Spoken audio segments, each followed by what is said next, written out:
நம்ம ஆள் ஒருத்தன் சொன்னான், நான் கோபம் வந்துட்டுதுன்னா அதை மனிதர்கள் மேல காட்ட மாட்டேன் சார், அவங்கள திருத்த முடியாதுன்னு எனக்கு தெரியும் அப்படின்னா. வேற என்ன பண்ணுவேன் அப்படின்னு கேட்டேன்.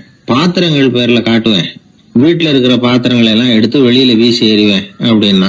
அதனால கோபம் குறைஞ்சுதா அப்படின்னு கேட்டாங்க. எனக்கு குறைஞ்சது, ஆனா எதிர்த்த வீட்டுக்காரனுக்கு அதிகமாயிட்டுதுன்னு நானும். அது எப்படிறான்னு கேட்டிருக்காங்க. நான் எனக்கு கோபம் வந்த உடனே நேரம் அவங்க வீட்டுக்குள்ள போய் அங்க இருக்கிற பாத்திரங்களை தான் எடுத்து வெளியில வீசி எறிகிறேன் அப்படின்னா. ஒரு மனிதன் கோபப்படும் பொழுது அவனை நல்லா கவனிச்சு பாருங்க. ஏதாவது ஒரு மிருகத்தின் சாயல் அவன் முகத்துல தெரியும். முகம் அழகா இருக்கிறது எப்போ? அவன் புன்னகையோட இருக்கிறப்பதான். கோபமா இருக்கிறப்ப முகம் அழகா இருக்காது. சார் கோபத்துல இருக்கார், இந்த கோபம் குறையறதுக்குள்ள ஒரு போட்டோ எடுத்துருங்க, அழகா இருக்கும் அப்படின்னு யாரும் சொல்றது இல்ல. போட்டோ எடுக்கிறவர் கூட எடுக்கிறதுக்கு முன்னாடி முகத்தை கொஞ்சம் சிரிச்ச மாதிரி வச்சுங்க சார் அப்படின்னு தான் சொல்லுவார். முகத்தை கொஞ்சம் கடுகடுப்பா வச்சுங்க சார், அப்பதான் நல்லா அமையும் அப்படின்னு சொல்லுவாரு.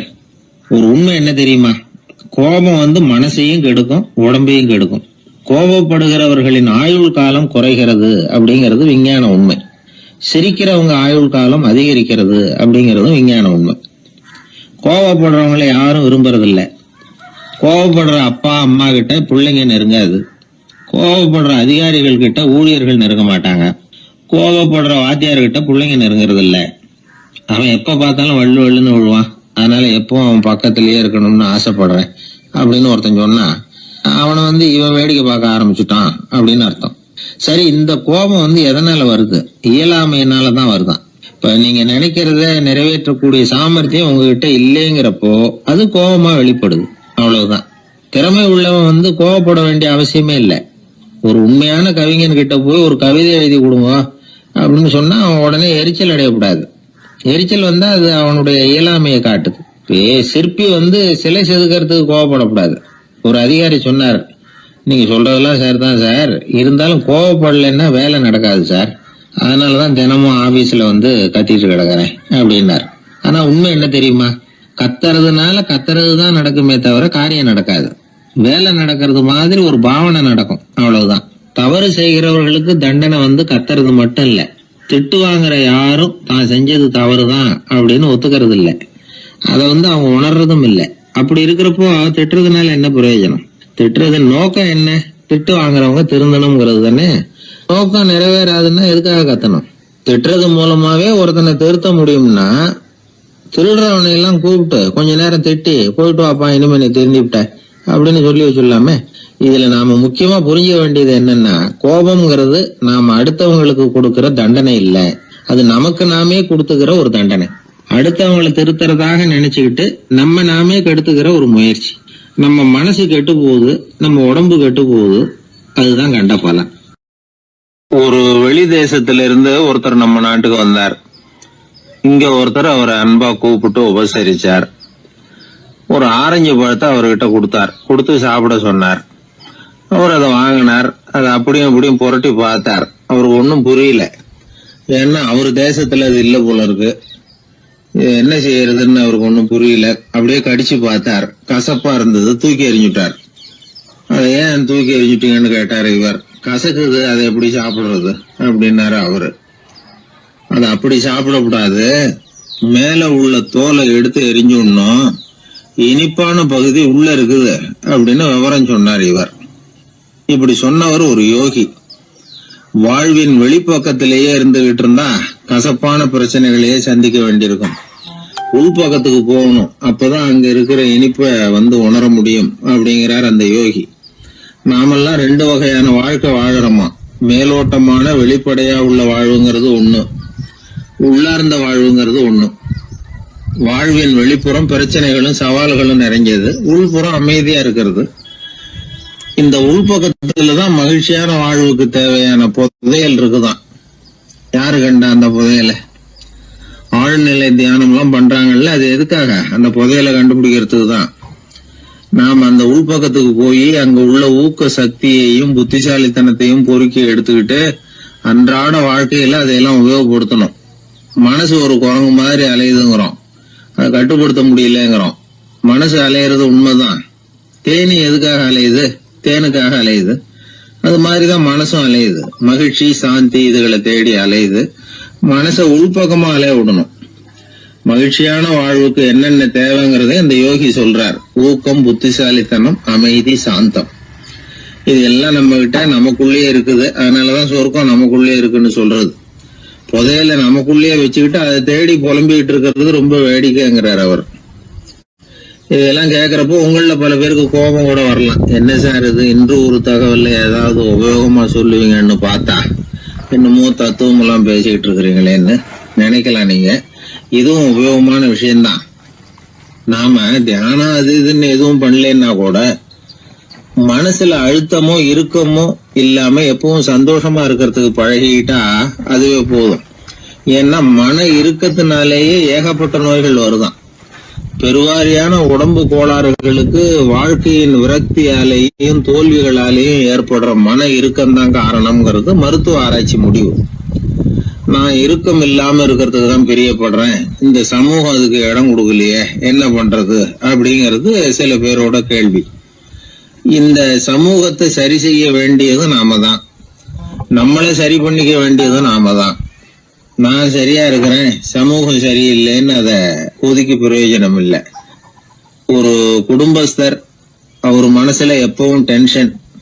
அவர் டென்ஷன் இல்லாம இருக்கிறதுக்கு பழகிக்கிட்டார். அதுக்கப்புறமா அவர் சொல்லுவார், நான் ஒன்னும் ஆழ்நிலை தியானம்லாம் பண்ணல, இருந்தாலும் என் மனசு எப்பவும் அமைதியா தான் இருக்குது. இவ்வளவுக்கும் எங்க வீட்டுல தினமும் என் சம்சாரத்துக்கும் எங்க அம்மாவுக்கும் சண்டை நடந்துகிட்டே தான் இருக்கும் அப்படிம்பார். அது சரிங்க, உங்க அம்மா ஒரு பக்கம், உங்க மனைவி ஒரு பக்கம், அவங்க ரெண்டு பேரும் சண்டை போடுறப்போ நீங்க எந்த பக்கம் இருப்பீங்க அப்படின்னு கேட்டார் ஒருத்தர். அந்த சமயம் நான் வீட்டுக்கு வெளிப்பக்கம் இருப்பேன் அப்படின்னார் அவர். ஒரு ராஜா ஊரெல்லாம் சுத்தி பார்த்துட்டு வரலாம்னு ஒரு நாள் புறப்பட்டு போனார். ஒரு இடத்துல தறி நெசவு வேலை ரொம்ப மும்முரமாக நடந்துகிட்டு இருந்தது. ஒரு பெரியவர் தறியால் நெசவு வேலை செஞ்சுக்கிட்டு இருந்தார். பக்கத்தில் ஒரு அழகான பொண்ணு உட்காந்து நூலை சுற்றிக்கிட்டு இருக்குது. ராஜா அந்த பெரியவரை பார்த்து யார் இந்த பொண்ணுன்னு விசாரித்தார். ராஜா அப்படி கேட்டதும் அவருக்கு ரொம்ப பெருமையாக போயிட்டுது. ஏன்னா உட்காந்துருந்தது அவரோட மகள். அரசே, இது என்னுடைய மகள், இவ வேகமாக நூல் தெரிக்கக்கூடியவள், வைக்கோலை எடுத்து இவ தெரிச்சா கூட அது எல்லாம் பவுனிழையாக வெளியில் வரும் அப்படின்னு ஒரு ராசி இவளுக்கு அப்படின்னு ரொம்ப பெருமையாக ராஜா கிட்ட சொன்னார்.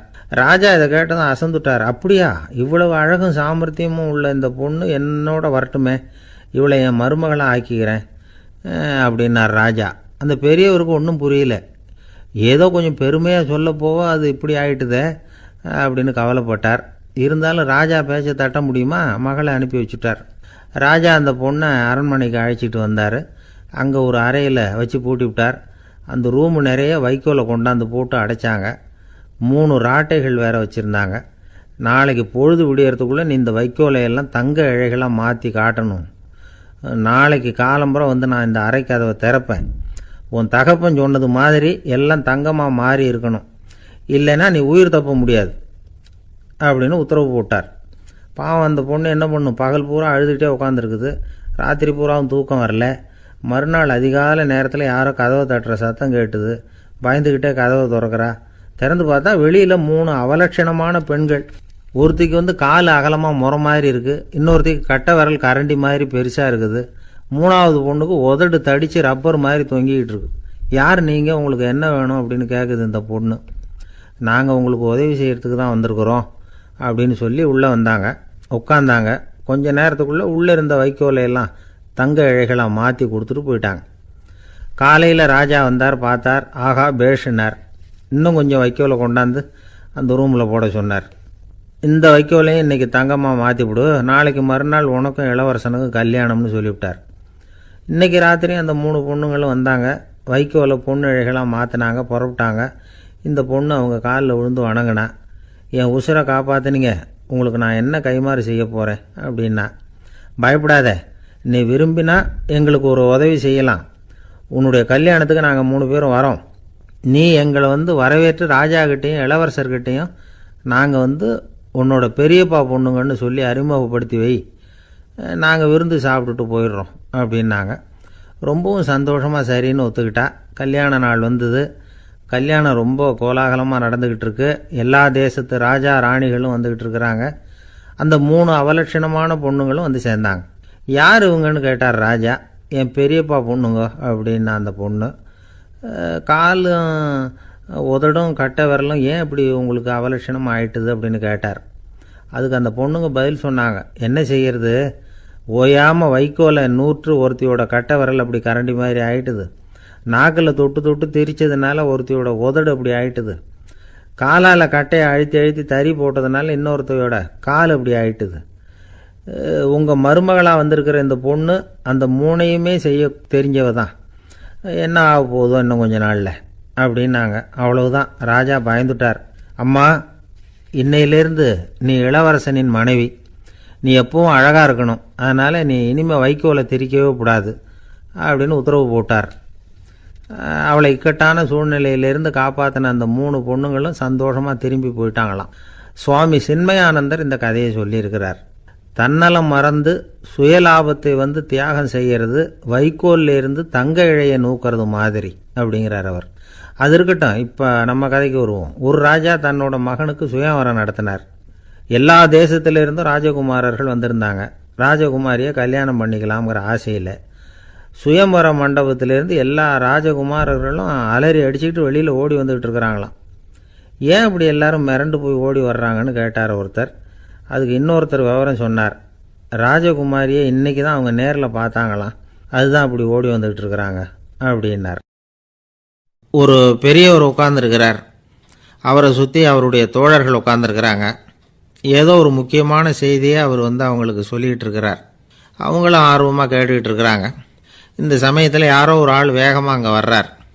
வர்ற வேகத்திலேயே எனக்கு ஏதாவது உதவி செய்யுங்க அப்படின்னு கேட்டுக்கிட்டே வர்றார். கேட்குறது உதவி, ஆனால் குரல் மிரட்டுறது மாதிரி இருக்குது, அதட்டி கேட்குறது மாதிரி இருக்குது. இதை கேட்டதும் அந்த பெரியவர் ஆத்திரப்படலை, ஆனால் அவரை சுற்றி இருந்தவங்க ஆத்திரப்பட்டாங்க. இதை பெரியவர் கவனித்தார். கொஞ்சம் அமைதியாக இருங்கன்னார். வந்தவரை கூப்பிட்டார். அவருக்கு சில பொருள்களை கொடுத்தார். என்னங்க, இப்போ உங்களுக்கு மகிழ்ச்சி தானே அப்படின்னார். ஆ அப்படின்னு அலட்சியமாக அவர் சொல்கிறார். நான் உங்களை நல்ல முறையில் நடத்தினேன்னா அப்படின்னு கேட்குறாரு அவர் மறுபடியும். அதெல்லாம் ஒன்றும் இல்லை அப்படின்னு சொல்லி அவர் சொல்லிகிட்டு இருக்கிறாரு. குரலில் கடுமை குறையில. சுற்றி இருந்தவங்களால் இதை பொறுத்துக்க முடியல. கோபத்தோடு அவரை நோக்கி நெருங்க ஆரம்பித்தாங்க. பெரியவர் அவங்களையெல்லாம் தடுத்து நிறுத்தினார். வந்தவரை வாங்க என்னோட அப்படின்னு சொல்லி அழைச்சிட்டு போனார். வீட்டுக்கு போனார். அங்கே போனதும் இன்னும் சில பொருள்களை எடுத்து அவர்கிட்ட கொடுத்தார். இப்போ திருப்தி தானே, நான் உங்ககிட்ட நல்ல முறையில் நடந்துக்கிட்டேனா அப்படின்னார்.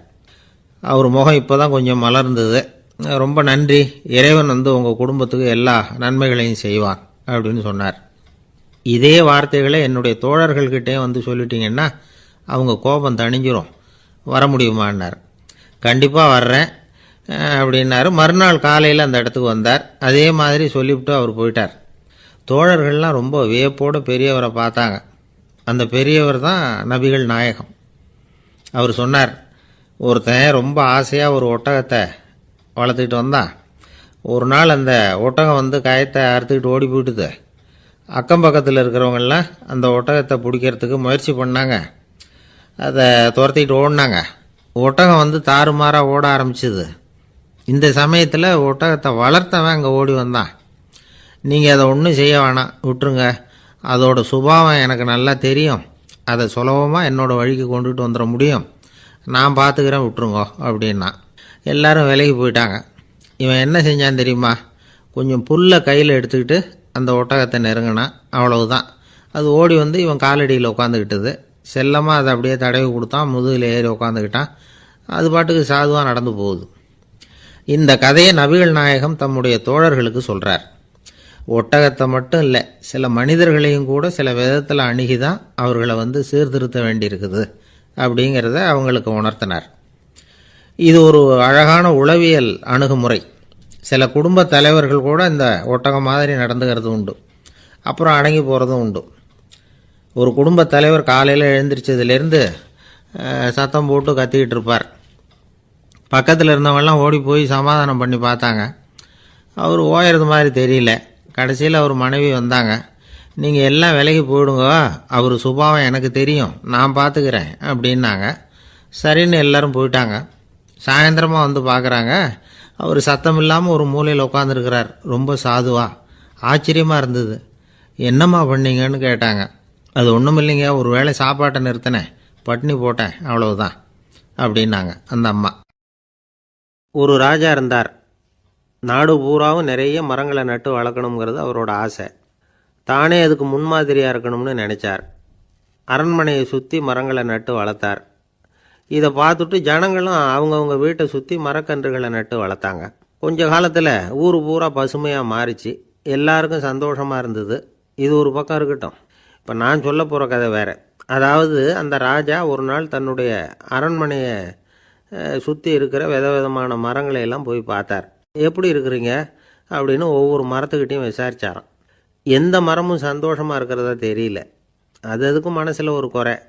முதல்ல ஆலமரத்துக்கிட்ட போனார். அது சொல்லிச்சு, மண்ணா, நான் நல்லா பெருசாக வளர்ந்துருக்கிறேன், அடர்த்தியாக இருக்கிறேன், கிளையெல்லாம் 4 பக்கமும் நல்லா படர்ந்து தான் இருக்குது, இருந்தாலும் எந்த பிரயோஜனமும் இருக்கிறதா தெரியல எனக்கு. என்னுடைய பழம்லாம் ரொம்ப சின்னதாக இருக்குது, என் கண்ணுக்கு சரியாக புறப்பட மாட்டேங்குது.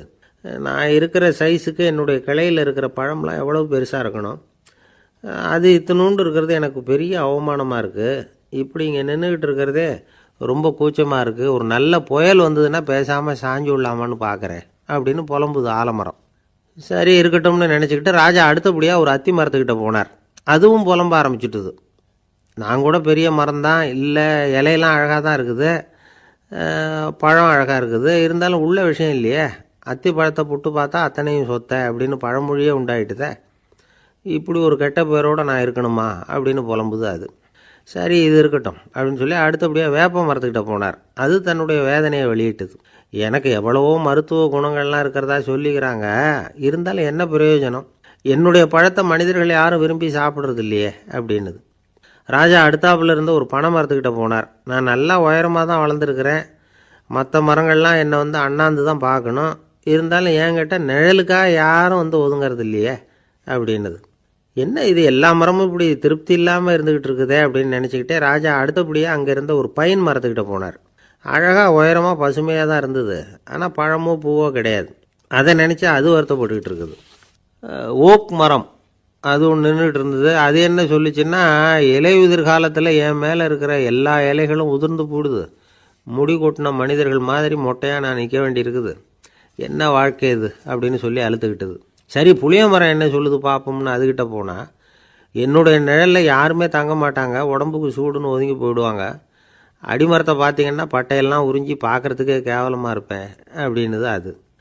முருங்கை மரம் என்ன சொல்லிச்சு தெரியுமா, என்னுடைய இலை காயெல்லாம் சாப்பிட்றவங்களுக்கு சத்து கொடுக்கறது வாசவம்தான், ஆனால் என் உடம்புல சத்தே கிடையாது, கொஞ்சம் வேகமாக காற்று அடிச்சதுன்னா முறிஞ்சி விழுந்துடுறேன், என்ன வாழ்க்கை இது அப்படின்னு சொல்லி அது வருத்தப்பட்டது. ராஜா யோசனை பண்ணார், என்ன இது மரங்கள் பூமியின் வரங்கள்னு சொல்கிறோம், மழை பெய்யறதுக்கு அதுதான் காரணம், பூமி செழிப்பாக இருக்கிறதுக்கும் அதுதான் காரணம், வீடு கட்டுறதுக்கு மரம், நாற்காலி செய்ய உபயோகப்படுத்துறதுக்கும் அதுதான் உபயோகப்படுது, மனுஷனுக்கு வேண்டிய ஆகாரங்களையும் கொடுக்குது, இப்படிலாம் இருந்தும் எல்லா மரமும் நிம்மதி இல்லாமல் இருந்துக்கிட்டு இருக்குதே அப்படின்னு நினச்சார். அப்போது அங்கே இருந்த ஒரு மகிழ மரம் அவர் கண்ணில் பட்டுது. அந்த மரம் மட்டும் கொஞ்சம் நிம்மதியாக மகிழ்ச்சியாக இருக்கிறது மாதிரி தெரிஞ்சுது. உடனே ராஜா அதுக்கிட்ட போனார். உனக்கு மனசில் எதுவும் குறை இல்லையான்னு கேட்டார். இல்லை, நான் சந்தோஷமாக தான் இருக்கேன்னு அந்த மகிழ மரம். அப்படியான்னு ஆச்சரியமாக கேட்டார் ராஜா. ஆமாம் மன்னா, இந்த இடத்துல நீங்கள் ஒரு முருங்கை மரத்தையோ வேப்ப மரத்தையோ கூட நட்டிருக்கலாம், ஆனால் இந்த இடத்துல நடுறதுக்கு என்ன தேர்ந்தெடுத்துருக்குறீங்க, அதுவே எனக்கு பெருமை, அதுவே எனக்கு திருப்தி அப்படின்னு தான் மகிழ மரம். மகிழ மரம் சாதாரணமாக தான் இருக்கும், இளம் மஞ்சள் நிறத்தில் பூக்கள், அது காய்ந்தும் மனம் வீசும். மகிழ மரம் மாதிரி மன திருப்தியோடு வாழறதுக்கு நாம் கற்றுக்கணுமா. நாம் இந்த உலகத்தில் ஒரு நாயாவோ நரியாவோ கூட பிறந்திருக்கலாம், மனுஷனாக பிறந்திருக்கிறோம், அதுவே பெருமை தானே. இந்த நிறைவு தான் மகிழ்ச்சியின் ரகசியம். ஒரு பையன் அப்பா கிட்ட போய், அப்பா நீங்கள் இந்த உலகத்தில் ஒரு மனுஷனாக பிறந்தது என்னோட அதிர்ஷ்டம் நானா. ஏண்டா அப்படி சொல்கிறேன்னு இருக்கார் அப்பா. நீங்கள் ஒரு கரடியாக பிறந்திருந்தா இந்நேரம் நானும் ஒரு கரடி குட்டியாக தானே இருந்திருப்பேன் அப்படின்னு நானா பையன். இந்த உலகத்தில் நாம் நல்லபடியாக இருக்கணும்னா அதுக்கு முக்கியமாக தேவைப்படுறது 2. ஒன்று செல்வம், இன்னொன்று அறிவு. சரி, இது 2ல் சிறந்தது எது அப்படின்னு ஒரு கேள்வி கேட்டால் என்ன பதில் சொல்கிறது? இதே கேள்வியை ஹஸ்ரத் அலி அவர்கள்கிட்ட கேட்டாங்களாம். அவர் ஒரு பெரிய அறிஞர். கேள்வி கேட்டவங்களும் சாதாரண ஆட்கள் இல்லை, இவங்களும் அறிஞர்கள். ஒரு நாள் ஹசரத் அலி அவர்கள்கிட்ட 10 அறிஞர்கள் வந்தாங்களாம். ஐயா, நாங்கள் 10 பேரும் உங்ககிட்ட ஒரே கேள்வியை தான் கேட்க வந்திருக்கிறோம். ஆனால் எங்கள் 10 பேருக்கும் நீங்கள் தனித்தனியாக பதில் சொல்ல முடியுமா அப்படின்னு கேட்டிருக்காங்க. அதாவது அவங்க ஒரே கேள்விக்கு இவர்கிட்ட இருந்து 10 விதமான பதில் எதிர்பார்க்குறாங்க. சரி கேளுங்க, என்ன கேள்வி அப்படின்னார் அவர். அப்போ தான் அவங்க கேட்டாங்களாம், செல்வம் அறிவு இது ரெண்டில் சிறந்தது எது? இதுதான் கேள்வி. ஹஸ்ரத் அலி என்ன பண்ணார் தெரியுமா? அவங்கள ஒவ்வொருத்தராக கூப்பிட்டார். ஒவ்வொரு விதமான பதிலை சொல்லி அனுப்புனார். முதல்ல ஒருத்தரை கூப்பிட்டார், சொன்னார், அறிவுங்கிறது தீர்க்கதரிசிகள், ஞானிகள், மகான்கள் இவங்களோட பரம்பரை சொத்து. ஆனால் செல்வங்கிறது கொடுங்கோலரின் ஆயுதம். அதனால் அறிவு தான் சிறந்தது அப்படின்னார். ரெண்டாவது ஆளை கூப்பிட்டார். உங்ககிட்ட செல்வம் இருந்தால் நீங்கள் தான் அதை காப்பாற்றணும். ஆனால் அறிவு உங்களை எப்பவும் காப்பாற்றும். ஆகவே அறிவு தான் சிறந்தது அப்படின்னார். மூணாவது ஆளை கூப்பிட்டார். செல்வந்தனுக்கு எப்போதும் விரோதிகள் அதிகம், ஆனால் அறிஞனுக்கு நண்பர்கள் அதிகம். அதனால் அறிவு தான் சிறந்ததுன்னார். அடுத்தவரை கூப்பிட்டார். செல்வம் அடுத்தவங்களுக்கு கொடுக்க கொடுக்க குறையும், ஆனால் கல்விங்கிறது அதிகரிச்சுக்கிட்டே வரும், கொடுக்கறதுனால குறையாது. அதனால் அறிவு தான் சிறந்ததுன்னார். இன்னொருத்தரை கூப்பிட்டார். அறிவு உள்ளவன் எப்பவும் அதை அடுத்தவங்களுக்கு வாரி வழங்கிக்கிட்டே இருப்பான். அதனால் அவங்ககிட்ட தாராளத்தன்மை இருக்கும். ஆனால் செல்வந்தன்கிட்ட கஞ்சத்தனம் தான் இருக்கும். அதனால் அறிவு தான் சிறந்ததுன்னார். ஆறாவது நபரை கூப்பிட்டார். செல்வத்தை கள்வர்கள் திருடிட்டு போக முடியும், ஆனால் அறிவை அப்படி திருடிட்டு போக முடியாது அப்படின்னார். ஏழாவது நபரை கூப்பிட்டார். செல்வம் கால ஓட்டத்தில் அழிஞ்சிரும், ஆனால் அறிவை கால ஓட்டம் ஒன்றும் பண்ண முடியாது. ஆகவே அறிவே சிறந்ததுன்னார். எட்டாவது ஆளை கூப்பிட்டு சொன்னார், செல்வத்துக்கு எப்பவும் எல்லை உண்டு, நிறை உண்டு, அளவு உண்டு, கணக்கு உண்டு. ஆனால் அறிவுக்கு அப்படிப்பட்ட எல்லை எதுவும் கிடையாது. அதனால் அதுதான் சிறந்ததுன்னார். அடுத்தவனை கூப்பிட்டார். செல்வம் உள்ளத்தில் உள்ள ஒளியை போக்கிவிடும், இருட்டை உண்டாக்கிவிடும், விரிந்த மனப்பான்மையை குறுகலாக்கிவிடும். ஆனால் அறிவு அப்படி இல்லை, இருண்ட உள்ளத்தில் ஒளியை பாய்ச்சி அதை விசாலப்படுத்துது. அதுதான் சிறந்ததுன்னார். கடைசியாக 10வது நபரை கூப்பிட்டார். செல்வம் மனசில் செருக்கை உண்டாக்குது, ஆணவத்தை ஏற்படுத்துது. அதனால் நானே கடவுள்னு நினைக்கிற அளவுக்கு மனுஷனை தாழ்த்தி விடுது. ஆனால் அறிவு பணிவையும் பண்பாட்டையும் வளர்க்குது. அதனால் அறிவு தான் சிறந்ததுன்னார். ஆக இப்படி 10 பேருக்கும் 10 விதமாக பதில் சொன்னது மூலமாக ஹஸ்ரத் அலி அவர்கள் அறிவு தான் செல்வத்தை விட சிறந்தது அப்படிங்கிறதுக்கு 10 காரணங்களை சுட்டி காட்டியிருக்கார். அந்த அறிஞர் 10 பேர் கேட்ட ஒரே கேள்விக்கு 10 பதில் சொன்னார். நமக்கு வேண்டிய ஒருத்தர் 10 பேர் கேட்ட கேள்விக்கு ஒரே பதில் சொல்லி சமாளித்தார். கேள்வி என்ன தெரியுமா? என்கிட்ட வாங்கின கடனை எப்போயா திருப்பி கொடுக்க போகிற? இதுதான் அந்த 10 பேரும் கேட்ட ஒரே கேள்வி. இந்த மாதம் 26ஆம் தேதி தந்துடுறேன் அப்படிங்கிற ஒரே பதில் சொல்லி அவ்வளவு பேரையும் இவர் அனுப்பி வச்சுட்டாராம்.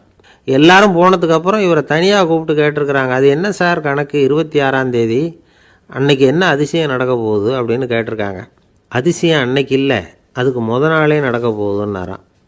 விவரமாக சொல்லுங்கன்னு இருக்காங்க. வேறு ஒன்றும் இல்லைங்க, 26ஆம் தேதி தானே எல்லாரையும் வர சொல்லியிருக்கிறேன், அதுக்கு நாளே நான் புறப்பட்டு தலைமறைவாயிட போகிறேன் அப்படின்னாராம் ரொம்ப பெருமையாக. ஒரு ஊரில் ஒரு ராஜா இருந்தார். அந்த ராஜாவுக்கு ஒரு மந்திரி. ராஜா ரொம்ப நியாயமானவர், நேர்மையானவர், கண்டிப்பானவர். தப்பு செய்கிறது யாராக இருந்தாலும் தண்டனை கொடுப்பார். வேண்டியவங்களுக்கு ஒரு நியாயம், வேண்டாதவங்களுக்கு ஒரு நியாயங்கிறதெல்லாம் அவர்கிட்ட கிடையாது. ஒரு சமயம் அரசவையில் அந்த அமைச்சரே விதிமுறைகளுக்கு புறம்பாக ஏதோ நடந்துக்கிட்டு இருக்கார். மன்னருக்கு கோபம் வந்துட்டுது. உடனே அந்த அமைச்சரை கிட்டத்தில் கூப்பிட்டு அவர் கன்னத்தில் ஓங்கி ஒரு அறை கொடுத்துட்டாராம். உடனே அந்த அமைச்சர் என்ன பண்ணார் தெரியுமா? நேராக போனார். அங்கே நின்றுக்கிட்டு இருந்த இன்னொருத்தர் கன்னத்தில் ஓங்கி அரைஞ்சார். அறை வாங்கினவர் திகைச்சு போயிட்டார். இவர் ஏன் நம்மளை அரைகிறார் அப்படின்னு யோசனை பண்ணார். மன்னரும் திகைச்சு போயிட்டார். நாம் இவர் அரைஞ்சா அதுக்காக இவர் போய் இன்னொருத்தர் அரையணுமா அப்படின்னு யோசனை பண்ணார். இவருக்கு என்ன பைத்தியமானு கூட நினைக்க ஆரம்பிச்சுட்டார். ஆனால் என்ன ஆச்சுன்னா, அப்புறம் அமைச்சர் அவர் கவனிச்சிக்கிட்டு இருந்தாரா, அவர் இன்னொருத்தர் அரைஞ்சார் இல்லையா, அந்த அறை வாங்கின ஆசாமியை பார்த்து கத்திக்கிட்டு இருந்தார். யார்? அமைச்சர். ஏன்பா என்கிட்ட அறையை வாங்கிக்கிட்டு இப்படி விவரம் இல்லாமல் நின்றுக்கிட்டு இருக்கிறிய, நான் உனக்கு கொடுத்ததை நீ வேற யாருக்கிட்டையாவது கொடுத்துரு அப்படின்னார். உடனே அந்த ஆள் பார்த்தான், தனக்கு அடுத்தபடியாக நின்றுக்கிட்டு இருந்தவனை ஓங்கி ஒரு அறை அரைஞ்சான். அவன் கன்னத்தை தடவிட்டே யோசனை பண்ணான். இது ஏதோ புரிஞ்சுக்கிட்ட மாதிரி அடுத்தாப்பில் நின்றுக்கிட்டு இருந்தவனை அரைஞ்சான். இப்படி இந்த அறை மாறி மாறி போய்கிட்டே இருக்குது. ஊர் பூரா பிரயாணம் பண்ண ஆரம்பிச்சுட்டுது. அன்னைக்கு ராத்திரி அந்த ராஜா படுக்கிறதுக்காக போனார். அந்த நேரம் பார்த்து அவர் கன்னத்தில் பலார்னு ஒரு அறை விழுந்தது. நம்மளே அறையிறது யாரு அப்படின்னு அதிர்ச்சியோட மன்னர் திரும்பி பார்க்குறாரு. அரைஞ்சது அவரோட மனைவி. என்னாச்சு உனக்குன்னு கத்துனார் ராஜா. உங்களுக்கு தெரியாதா, ஊர் பூரா ஒருத்தர் மாற்றி ஒருத்தர் மூலமாக இந்த அறை வந்து பிரயாணம் பண்ணிட்டு வருது அப்படின்னாங்க அந்த அம்மா. அப்படின்னா ஆரம்பித்த இடத்துக்கே வந்துட்டுதா அப்படின்னாராம் மன்னர். என்ன சொல்கிறீங்கன்னு கேட்டிருக்காங்க. இவர் விவரத்தை சொன்னாராம். அப்படின்னா நீங்கள் ஆரம்பித்து வச்ச இந்த விளையாட்டை நான் முடிச்சு வச்சுட்டேன் அப்படின்னாங்களாம் அந்த அம்மா. மறுநாள் காலை மறுபடியும் அரசவை கூடிச்சு அந்த அமைச்சர் மன்னரை பார்த்து கேட்டார், என்ன மகாராஜா, என்கிட்ட கொடுத்ததை திருப்பி வாங்கிட்டீங்களா அப்படின்னாராம். இப்படி நடக்கும்னு நான் எதிர்பார்க்கவே இல்லைன்னார் மன்னர். ஆனால் நான் எதிர்பார்த்தேன். அது எங்கே போயிட போகுது, ஊர் பூரா சுற்றி கடைசியில் உங்ககிட்ட தான் வந்து சேரும் அப்படிங்கிறது எனக்கு தெரியும் அப்படின்னார் அமைச்சர். இந்த கதை வந்து வேடிக்கையாக இருந்தால் கூட இதில் உள்ள கருத்து முக்கியமானது. இந்த உலகத்தில் பல கருத்துக்கள் இப்படி தான் மாறி மாறி சுற்றி வந்துக்கிட்டே இருக்குது. நம்மால் ஒருத்தன் தன்னுடைய நண்பன் ஒருத்தனை கடத்தரில் பார்த்தான். உடனே ஓடி போய் பலார்னு ஒரு அறை கொடுத்தானான். அவன் கண்ணத்தை தடவிட்டு ஏன்டா என்ன அரைஞ்சேன்னு கேட்டிருக்கான். நீ ஏன்டா என்னை முட்டாள்னு என் மனைவிட்ட போய் சொன்னேன் அப்படின்ட்டுருக்கான் அவன். உன்னை ஒரு முட்டாள்னு சொன்னதுக்காகவா நீ என்ன அரைஞ்ச அப்படின்னு கேட்டிருக்கான் இவன். டேய், நான் அதுக்காக அறையலப்பா, அது ஒரு பெரிய ரகசியம். நான் முட்டாளுங்கிறது அந்த ரகசியத்தை நீ வந்து ஏன் எங்கள் வீட்டில் போய் சொன்னேன், அதுக்காக தான் அரைஞ்சேன் அப்படின்னு நான் அவன். ஐயா, உங்கள் பேரை தொடர்ந்து தினம் கேட்டுக்கிட்டு இருக்கிறேன் அப்படின்னார் ஒருத்தர். தொடர்ந்து கேட்குறீங்களே, உங்களுக்கு காது வலிக்கலையா அப்படின்னு கேட்டோம். பேசுகிற உங்களுக்கே வாய் வலிக்கலை அப்படிங்கிறப்போ கேட்குற எங்களுக்கு எப்படி காது வலிக்கும் அப்படின்னார். நம்ம உடம்புல ஒரு அதிசயம் என்ன தெரியுமா, ரொம்ப நேரம் நாம் நடக்கிறோம்னு வச்சுக்கோங்க, கால் வலிக்கும். ரொம்ப நேரம் வேலை செஞ்சால் கை வலிக்கும், உடம்பு வலிக்கும். ரொம்ப நேரம் பார்த்துக்கிட்டே இருந்தால் கண்ணு வலிக்கும். ரொம்ப நேரம் பேசிக்கிட்டே இருந்தால் வாய் கூட வலிக்கும். ஆனால் ரொம்ப நேரம் கேட்டுக்கிட்டே இருக்கிறதுனால காது வலிக்கிறது இல்லை. அதனால் கேட்கறதுக்கு முக்கியத்துவம் கொடுத்தாங்க நம்ம பெரியவங்க. திருவள்ளுவர் வந்து தேவையில்லாமல் வார்த்தைகளை உபயோகப்படுத்த மாட்டார். ஒரு திருக்குறள்னு எடுத்துக்கிட்டாவே அதில் மொத்தம் 7 வார்த்தைகள், அவ்வளவுதான். அப்படி 7 வார்த்தைகள் மட்டுமே உள்ள ஒரு திருக்குறளில் வள்ளுவர் ஒரே வார்த்தையை 5 தடவை உபயோகப்படுத்தியிருக்கிறார், திரும்ப திரும்ப பயன்படுத்தியிருக்கிறார். அப்படின்னா அதை எந்த அளவுக்கு வலியுறுத்தி சொல்கிறார் அப்படிங்கிறத நாம் புரிஞ்சுக்கணும். அது என்ன குறள்? செல்வத்துள் செல்வம் செவிச்செல்வம், அச்செல்வம் செல்வத்துள் எல்லாம் தலை. செவிச்செல்வம்ங்கிறது அவ்வளவு முக்கியமானது. கற்றலின் கேட்டல் நன்று. அதிகம் கேட்கணுங்கிறதுக்காக தான் எவ்வளவு கேட்டாலும் காது வலிக்கிறது இல்லை. குறைச்சலாக பேசணும், அதிகமாக கேட்கணும். இன்னொரு விஷயம் கவனிங்க, நம்ம உடம்பில் கண்ணுக்கு வந்து மூடி இருக்குது, எதையாவது நாம் பார்க்க விரும்பலைன்னா உடனே கண்ணை மூடிக்கலாம். நம்ம வாய்க்கு மூடி இருக்குது, பேச விருப்பம் இல்லையா, வாய் மூடிக்கலாம். மூக்குக்கு கூட மூடிக்கிற வசதி இருக்குது, எதையாவது முகர விருப்பம் இல்லையா, மூச்சை அடக்கிக்கலாம். ஆனால் பாருங்கள், காதுக்கு வந்து மூடி கிடையாது, அதை கையால் தான் மூட முடியும். யார் என்ன சொன்னாலும் அது நல்லதோ கெட்டதோ காதில் விழுந்துக்கிட்டு தான் இருக்கும். அறிவு தான் நல்ல விஷயங்களை எடுத்துக்கிட்டு கெட்ட விஷயங்களை விட்டுடணும். நல்ல கருத்துக்கள் நம்ம காதில் நிறைய விழுந்துக்கிட்டே இருக்கணும். அதை கேட்டு நாம் நல்லபடியாக வாழணுங்கிறது தான் படைப்பின் விருப்பம். ஆன்மீகவாதிகள் கூட ஒன்று சொல்லுவாங்க, அதாவது ஆன்மீக பாதையில் நீங்கள் முன்னேறணும்னா முதல்ல சிரவணம் செய்யணும்பாங்க. அதாவது பெரியவங்க சொல்கிற நல்ல கருத்துக்களை கேட்கணும் அப்படின்னு அதுக்கு அர்த்தம். அதனால் யார் நல்ல கருத்துக்களை சொன்னாலும் அதை காது கொடுத்து கேளுங்க. இவ்வளவு கருத்துக்களையும் நம்ம நேயர் ஒருத்தர்கிட்ட சொல்லிகிட்டு இருந்தோம். அவரும் சரி சரின்னு தலையாடிக்கிட்டே இருந்தார். அப்புறம் சொன்னார், நீங்கள் சொல்கிறது சரிதான் சார், காதுக்கு மூடி இல்லைங்கிறது ரொம்ப சரி. அதனால தான் உங்கள் தகவல் கூட நாங்கள் விரும்புகிறோமோ இல்லையோ தினம் காதில் விழுந்துக்கிட்டு இருக்குது அப்படின்னார். எங்களுக்கு ரொம்ப பெருமையாக இருந்தது. அப்படியா அப்படின்னோம். ஆனாலும் என்ன மாதிரி சில பேர் நீங்கள் தகவல் சொல்கிற சமயத்தில் காதில் மூடி இல்லையேன்னு சொல்லி கவலைப்படுறதில்ல சார் அப்படின்னார். ஏன்னு கேட்டோம். காதை மூடுறதுக்கு தானே வசதி இல்லை, ரேடியோவை மூடுறதுக்கு வசதி இருக்குதுல்ல, அதனால் டக்குன்னு அதை மூடி வச்சுருவோம் அப்படின்னார். ஒரு இலக்கிய கூட்டம் ஏற்பாடு பண்ணியிருக்கிறோம், நீங்கள் அவசியம் வந்து அதில் பேசணும் அப்படின்னு கேட்டுக்கிட்டார் ஒருத்தர். வேணாங்க, 4 பேருக்கு முன்னாடி வந்து நிற்கிறதுனா எனக்கு ரொம்ப கூச்சமாக இருக்கும் அப்படின்னாரு இவர். ஏன் சார் இன்னமும் குழந்த மாதிரி கூச்சப்படுறீங்களே அப்படின்னார் அவர். அவரை ஒரு மாதிரியாக சமாளித்து அனுப்பி வச்சுட்டு அதுக்கப்புறம் அதை பற்றி இவர் யோசித்து பார்த்துருக்கார். சில நிபுணர்கள் எழுதியிருக்கிறத படித்தும் பார்த்துருக்கிறார். மனோதத்துவ நிபுணர்கள் என்ன சொல்கிறாங்க தெரியுமா? 10லேருந்து 20% குழந்தைகள் பிறக்கிறப்பவே கூச்ச சுபாவம் கொண்டதாக தான் இருக்குதான். ஒரு தாத்தா தன்னோட பேர பிள்ளைய ஆசையாக கூப்பிடுறார். விளையாட்டு காட்ட. அதை அழுதுகிட்டு ஓடி போகுது. ஒரு அம்மா தன்னோட பிள்ளைய பள்ளிக்கூடத்தில் சேர்க்கறதுக்காக கூப்பிட்டுக்கிட்டு போகிறாங்க. அந்த புள்ள அம்மாவோட முந்தானையில் ஒளிஞ்சிக்கிட்டு வெளில வரமாட்டேங்குது. இவங்களையெல்லாம் எப்படி சமாளிக்கிறது?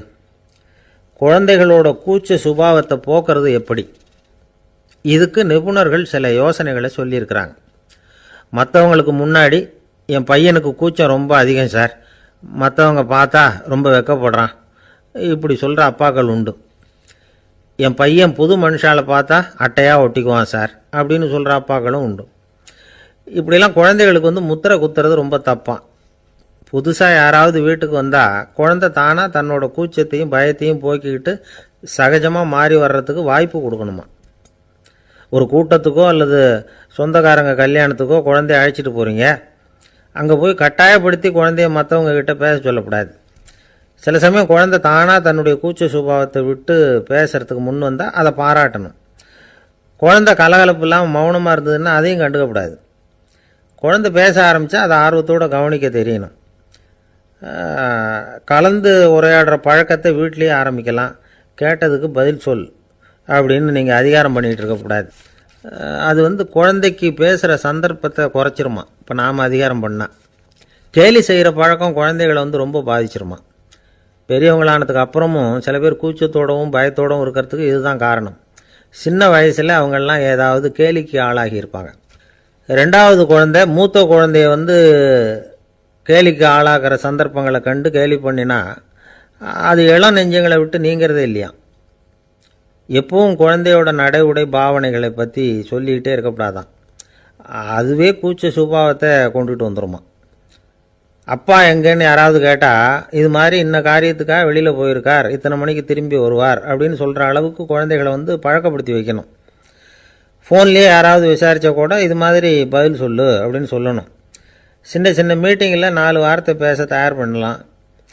ஒரு கடையிலையோ அல்லது ஹோட்டல்லையோ ஏதாவது விவரம் கேட்கணும்னா உங்கள் குழந்தைய தைரியமாக அனுப்புங்க. குழந்தைகள் பணிவாகவும் பொறுமையாகவும் விவரம் கேட்குறப்போ கூச்ச சுபாவம் தானாக போயிடும். சின்ன வயசுலேயே இப்படிலாம் பழக்கப்படுத்தினா தான் வருங்காலத்தில் தைரியமாக இந்த சமுதாயத்தில் வாழ முடியும். இல்லைன்னா 60 வயசுலேயும் அடுப்பங்கரையை விட்டு வெளில வர்றதுக்கு கூச்சப்பட்டுக்கிட்டு தான் இருக்க வேண்டியிருக்கும். இந்த காலத்து பிள்ளைங்க எவ்வளவோ பரவாயில்ல, எதுக்கும் தயங்குறதில்ல, கூச்சப்படுறதில்ல. ஒரு அம்மா அடுப்பங்கரையிலேருந்து சத்தம் போட்டாங்க, டேய் ராமு, தயவு பண்ணி அந்த டிவியை நிறுத்துறா, அந்த பெண்ணோட குரல் மகா மோசம், அடுப்பங்கரையில் இருக்கிற என்னாலேயே அதை சகிச்சிக்க முடியல அப்படின்னாங்களாம். உடனே பையன் கொஞ்சம் கூட தயங்காமல் பதில் சொல்கிறான், அம்மா இந்த குரல் டிவியிலேருந்து வரல, எழுத்த விட்டு மாமி தான் இங்கே வந்திருக்கிறாங்க, அவங்க தான் இப்போ என்னோட பேசிக்கிட்டு இருக்கிறாங்க அப்படின்னு நான். கங்கைக்கரை தோட்டம் பக்கத்தில் ஒரு ஆசிரமம், அங்கே ஒரு பெரியவர் தங்கியிருக்கிறார். அவர் தான் ராமகிருஷ்ண பரமஹம்சர். அந்த ஆசிரமம் இருந்த இடம் கரக்பூர். வங்காளத்தில் பொதுவாக எல்லாரும் மீன் சாப்பிட்றது உண்டு. கங்கையில் குளிச்சுட்டு கையில் ஒரு மீனோடு வர்றது வழக்கம். இவர் இருக்கிற இடத்துக்கு கங்கையில் படகு வழியாக வரணும். அப்படி தான் எல்லோரும் வருவாங்க. வர்றவங்கள ஒன்று கூட்டி ஆன்மீக விஷயங்களை பற்றி பேசிக்கிட்டு இருப்பார். ஒவ்வொரு நாள் ஒவ்வொருத்தர் நகரத்துக்கு போகணும், வரும்பொழுது மீன் கொண்டுக்கிட்டு வரணும். அதுக்கு ஒரு அட்டவணையே உண்டு ஆசிரமத்தில். அது பிரகாரம் ஒரு நாள் சுவாமி யோகானந்தர் படகில் போனார். படகை செலுத்தினவங்க ராமகிருஷ்ணரையும் சுவாமி யோகானந்தரையும் மற்றவங்களையும் பித்தர்கள் அப்படின்னு சொல்லி ஏளனமாக பேசினாங்க. அவங்க என்ன பைத்தியம் பிடிச்சவங்க அப்படிங்கிறது மாதிரி. சுவாமி யோகானந்தருக்கு ரொம்ப மென்மையான இதயம். இவங்க இப்படி கண்ணாபின்னான்னு பேசுகிறத பார்த்தா மீனை வாங்கிட்டு திரும்புகிறப்போ என்ன நடக்குமோ அப்படிங்கிற பயம் வேறு வந்துட்டுது அவருக்கு. அவ்வளவு மென்மையானவர். இதை தெரிஞ்சுக்கிட்ட ராமகிருஷ்ணர், யோகானந்தா இங்கே வா அப்படின்னு கூப்பிட்டார். இவர் கண்ணீரை தொடச்சிக்கிட்டே கிட்ட போனார். சொன்னார், ஐயா, படகு ஓட்டுறவங்க உங்களை பற்றி மோசமாக பேசுகிறாங்க. என்ன திட்டினா பரவாயில்ல, ஆனால் உங்களை அவங்க திட்டுறாங்க, அதை என்னால் தாங்கிக்க முடியல அப்படின்னார். இதை கேட்டதும் ராமகிருஷ்ணருக்கு கோபம் வந்துட்டு தான். என்னது, உன்னுடைய குருவை பற்றி அவங்க மோசமாக பேசும்பொழுது நீ சும்மா இருந்தியா, வெளியில் போ அப்படின்னு விட்டார். குரு நிந்தனை செய்கிறப்போ அதை கேட்டுக்கிட்டு சும்மா இருக்கலாமா? குரு நிந்தனையை கேட்டால் பாவம் இல்லையா? என்னை தூற்றும்போது அவங்க பாவம் செய்கிறாங்க, அதை கேட்டுக்கிட்டு நீ சும்மா இருந்தால் நீயும் பாவம் செய்கிற அப்படின்னாராம். அடுத்த நாள் சுவாமி நிரஞ்சனானந்தர் போக வேண்டிய நாள். இவர் படகுல போகும்பொழுதும் அதே மாதிரி நடந்து தான். அவங்க மோசமாக பேச ஆரம்பித்தாங்க, திட்ட ஆரம்பித்தாங்க. அப்படி கேலி பண்ண ஒருத்தனை இவர் என்ன பண்ணார், பலார்னு கன்னத்தில் அரைஞ்சிட்டார். இன்னொருத்தனை கங்கையில் தூக்கி எறியறதுக்கும் தயாராகிட்டார். அதுக்கப்புறம் அவங்க யாரும் வாயை திறக்கலை. மீன் வாங்கிட்டு வர்றப்பவும் படகுல ஒரே அமைதி, அவ்வளவு பயம் அவங்களுக்கு. ராமகிருஷ்ணர் கூப்பிட்டு விசாரித்தார் என்ன நடந்ததுன்னு. இவர் சொன்னார், அவர் யோகானந்தா போகும்பொழுது என்ன நடந்ததோ அப்படியே தான் இப்போவும் நடந்தது. குரு நிந்தனை செய்கிறத கேட்டுக்கிட்டு நான் சும்மா இருப்பேனா, ஒருத்தனை அப்படியே அரைஞ்சுட்டேன், இன்னொருத்தனை ஆற்றுல தூக்கி போட்டுருவேன்னு பயமுறுத்தினேன், அவ்வளவுதான் அப்படின்னாராம். இப்போவும் ராமகிருஷ்ணருக்கு கோபம் வந்துட்டு தான். என்ன இது, அணியறது காஷாயம், இருக்கிறது ஆசிரமம், உனக்கு இவ்வளவு கோபம் வந்ததுன்னா அப்புறம் என்னத்துக்கு ஆசிரமத்தில் இருக்கணும், பிரம்மச்சாரி எப்பவும் அமைதியாக இருக்கணும் அப்படின்னு அறிவுரை சொன்னாராம் ராமகிருஷ்ணர். அப்போ இவர் கேட்டாராம், ஏங்க அவருக்கு ஒரு விதமான அறிவுரை சொன்னீங்க, எனக்கு வேறு விதமாக அறிவுரை சொல்கிறீங்க, இதில் எது உண்மை அப்படின்னு கேட்டிருக்கார். இதுக்கு ராமகிருஷ்ணர் சொன்ன பதில் என்னென்னா, அட அசடே, சக்கரத்தில் காற்று அதிகமாக இருந்தால் குறைக்கணும், குறைச்சலாக இருந்தால் கூட்டணும். அவன் சாது, அவனுக்கு அதிக உணர்ச்சி தேவை, உனக்கு படபடப்பு அதிகம், உனக்கு பொறுமை தேவை அப்படின்னாராம். இதில் உள்ள கருத்து என்னென்னா, கல்விங்கிறது எப்படின்னா அதை சூழ்நிலைக்கு தகுந்த மாதிரி கற்பிக்கணும். எல்லாருக்கும் ஒரே மாதிரி கற்பிக்கக்கூடாது. கேட்குறவர் தகுதி, புரிஞ்சுக்கிற திறமை, இதை பொறுத்து கல்வி அமையணும். ஆரம்ப காலத்தில் ஒரு குரு, அப்போ ஒரு சீடன் இருந்தான். அது வேடிக்கையான குரு, வேடிக்கையான சீடன். ஒரு ஆசிரமம்.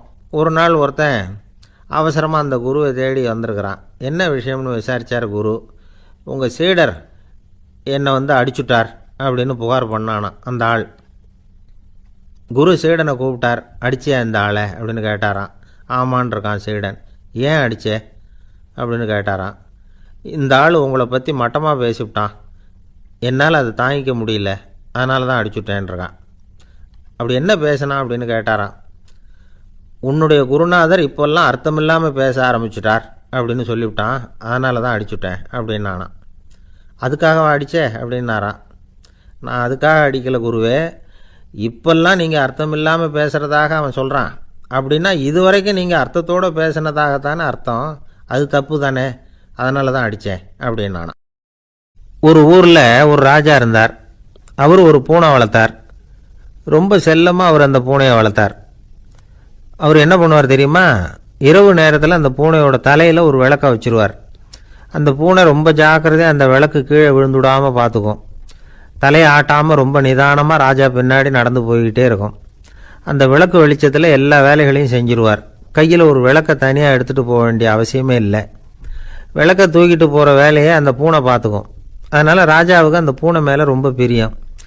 மந்திரிகளையெல்லாம் கூப்பிட்டு அவங்கக்கிட்ட சொல்லுவார், பார்த்தீங்களா இந்த பூனை எவ்வளவு விசுவாசமாக நடக்குது, என் பேரில் எவ்வளவு மரியாதை பார்த்தீங்களா அதுக்கு அப்படிம்பார். இதை கேட்டுவிட்டு அங்கேருந்து அமைச்சர்களில் ஒருத்தர் சொன்னார், மன்னா நீங்கள் சொல்கிறது சரிதான், இருந்தாலும் இந்த பூனையோட விசுவாசத்தை நாம் கொஞ்சம் சோதித்து பார்க்க வேண்டியிருக்கு அப்படின்னாராம். சரி, உங்கள் ஆசையை ஏன் கெடுக்கணும், நல்லா சோதிச்சு பாருங்க அப்படின்னு சொல்லிவிட்டார் ராஜா. உடனே அந்த அமைச்சர் என்ன பண்ணார் தெரியுமா, எங்கேயோ புறப்பட்டு போனார். ஒரு 5-6 எலிகளை பிடிச்சிக்கிட்டு வந்தார். அரண்மனையில் ராஜா ஏதோ வேலை பார்த்துக்கிட்டு இருக்கிறாரு. பக்கத்தில் அந்த பூனை ரொம்ப பணிவாக நின்றுக்கிட்டு இருக்குது. அது தலையில் விளக்கு எரிஞ்சிக்கிட்டு இருக்கு. அமைச்சர் தான் பிடிச்சிக்கிட்டு வந்த எலிகளை அந்த பூனை பார்வையில் படுறது மாதிரி எதிரில் விட்டார். அந்த எலிகள்லாம் அங்கேயும் இங்கேயும் ஓட ஆரம்பிச்சிது. அதை பார்த்தது பூனை, அவ்வளவுதான். தலையில் இருக்கிற விளக்கை பற்றியும் கவலைப்படலை, ராஜாவை பற்றியும் கவலைப்படல. ஒரே பாய்ச்சலாக பாஞ்சு எலிகளை துரத்த ஆரம்பிச்சுட்டுது. தலையில் இருந்த விளக்கு எங்கேயோ போய் விழுந்தது, அணைஞ்சு போச்சு. இருட்டில் ராஜா தடுமாற ஆரம்பிச்சுட்டார். இந்த சமயத்தில் அந்த அமைச்சர் மறுபடியும் விளக்கை ஏற்றினார். வெளிச்சம் வந்தது. அதுக்கப்புறம் அந்த அமைச்சர் பேசினார், அரசே, பூனையோட விசுவாசத்தை பார்த்தீங்களா, எலி அது கண்ணில் படுற வரைக்கும் தான் விசுவாசமாக இருந்தது. அது மாதிரி எலியை பார்த்ததும் எல்லாத்தையும் விட்டுட்டு அதை துரத்த ஆரம்பிச்சுட்டு பார்த்தீங்களா. தான் அந்த பூனையை பற்றி நினச்சது தப்புங்கிறது அதுக்கப்புறம் தான் அந்த ராஜாவுக்கு புரிஞ்சுதான்.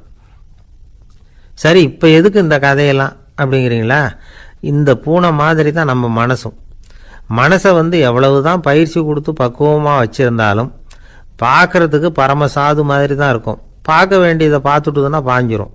இந்த பூனை மாதிரி புலன் இன்ப பொருள்கள் கிட்டாத வரைக்கும் மனம் அடங்கி இருக்கிறது மாதிரி தான் தெரியும். கொஞ்சம் வாய்ப்பு கிடைச்சாலும் அது குதிக்க ஆரம்பிச்சிரும், தப்பு பண்ண ஆரம்பிச்சிரும். பெரிய பெரிய முனிவர்கள் வாழ்க்கையில் நடந்த வீழ்ச்சி இதை தான் நிரூபிக்குது. புலன்களின் ஆற்றல் அதிகம், அதனால் மனக்கட்டுப்பாடு பயிற்சிகளில் ரொம்ப எச்சரிக்கையாக இருக்கணுங்கிறார் சுவாமி சிவானந்தர். மது பழக்கத்தையே விட்டுவிட்டேன்னு உறுதியாக இருப்பான். கடை கண்ணில் பட்டுவிட்டதுன்னா கால் அவனை கேட்காமலே இழுத்துக்கிட்டு உள்ளே போயிடும். இதுதான் மனசுங்கிறது. அதுதான் அந்த ராஜா வளர்த்த பூனை. நம்மால் ஒருத்தன் அந்த ராஜா பூனை தலையில் விளக்க வச்சது மாதிரி இவன் தன்னுடைய தலையிலேயே ஒரு விளக்கை ஏற்றி வச்சுக்கிட்டு என்னத்தையும் தேட ஆரம்பித்தான். தேடிக்கிட்டு இருக்கிறான். தலையை ஆட்டாமல் நிதானமாக நடந்து ரொம்ப நேரமாக தேடிட்டு இருக்கிறான். அந்த சமயம் அங்கே வந்த ஒருத்தர் என்னத்தை தேடுறீங்கன்னு கேட்டார். அதுதான் மறந்து போச்சு அப்படின்னு இழுத்தான். சரி, கொஞ்சம் இப்படி உட்காருங்க, ஞாபகம் வந்ததும் தேட ஆரம்பிக்கலாம் அப்படின்னார் அவர். இவன் கொஞ்ச நேரம் உட்காந்து யோசித்தான். அப்புறம் திடீர்னு எழுந்திரிச்சான். ஞாபகம் வந்துட்டுதுன்னா. என்னன்னு கேட்டார். எங்கள் வீட்டில் இருந்த விளக்கை எங்கே வச்சேன்னு தெரியல, அதை தான் தேடிக்கிட்டு இருக்கிறேன், ஏற்றி வைக்கலாம்னு பார்க்குறேன் அப்படின்னா. துருக்மேனியாவில் அஷ்காபாத் அப்படின்னு ஒரு நகரத்தில் ஒரு புவியியல் விஞ்ஞானி இருந்தார். அவர் ஒரு நாய்க்குட்டி வளர்த்தார். ஒரு நாள் முன்னிரவு நேரம் ஒரு மேஜைக்கு முன்னாடி உட்காந்து அந்த விஞ்ஞானி ஏதோ கணக்கு போட்டுக்கிட்டு இருக்கிறார். அவருக்கு ஒரு சின்ன பெண் குழந்தை, அது தொட்டிலில் தூங்கிட்டு இருக்குது. அந்த நாய்க்குட்டியும் ஒரு மூலையில் படுத்து அது பாட்டுக்கு தூங்கிட்டு இருந்தது. ஒரே அமைதி. அந்த நேரத்தில் திடீர்னு அந்த நாய்க்குட்டி துள்ளி எழுந்திரிச்சது. நேராக குழந்தைகிட்ட ஓடிச்சு. அந்த குழந்தைய அது போட்டிருந்த ட்ரெஸ்ஸோடு சேர்த்து கவ்வி தூக்குச்சு. தூக்கிக்கிட்டு வாசல் பக்கம் ஓடிச்சு. நாய்க்குட்டி குழந்தைய கவ்வி தூக்க முடியுமாங்கிற சந்தேகம் உங்களுக்கு இல்லையா? நீங்கள் நம்மூர் நாய்க்குட்டியவே பார்த்து பழக்கப்பட்டிருக்கீங்க, அதனால் நம்புறதுக்கு சிரமமாக இருக்கும். அந்த ஊர்லெலாம் அது ரொம்ப ஸ்ட்ராங்காக இருக்கும், ஒரு ஏதோ கண்ணுக்குட்டி மாதிரி இருக்கும். விஞ்ஞானி அதை பார்த்துட்டார். உடனே அந்த நாய்க்கு வெறி பிடிச்சிட்டுதுன்னு முடிவு பண்ணிவிட்டு தன்னோட கை துப்பாக்கி எடுத்துக்கிட்டு ஓடி வந்தார். அவர் வெளியில் நாய்க்குட்டி எங்கே அப்படின்னு பார்த்து தேடுறார். அந்த நேரத்தில் அந்த வீடு இடிஞ்சு விழுது. காரணம் பூமி அதிர்ச்சி.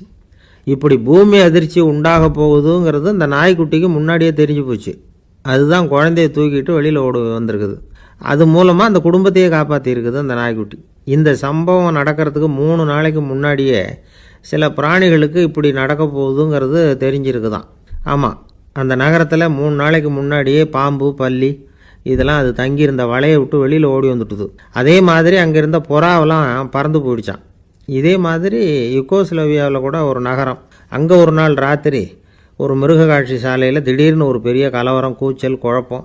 அங்கே இருந்த கழுதை, புலி, யானை, பறவை எல்லாம் கண்ணாபின்னான்னு கத்த ஆரம்பிச்சுட்டுது. நீர் யானை அதுக்குன்னு போடப்பட்டிருந்த தடுப்பையே தாண்டி குதித்து வெளியில் வந்துட்டு தான்.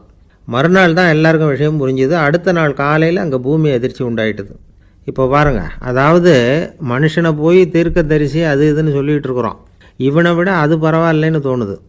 அதாவது மிருகங்கள் ஒன்று நடக்க போகுதுங்கிறத முன்னாடியே புரிஞ்சுக்குதே. சரி, இதெல்லாம் எப்படி அது முன்கூட்டி புரிஞ்சுக்குது? அதுதான் படைப்பு ரகசியம். அதை கண்டுபிடிக்கிறதுக்கு தான் மனுஷன் ஆராய்ச்சி பண்ணிகிட்டு இருக்கிறான்.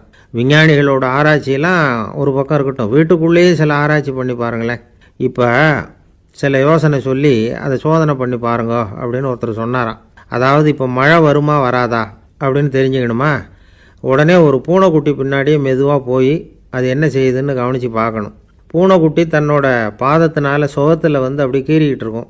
அப்படி கீறினா கண்டிப்பாக மழை வரும்.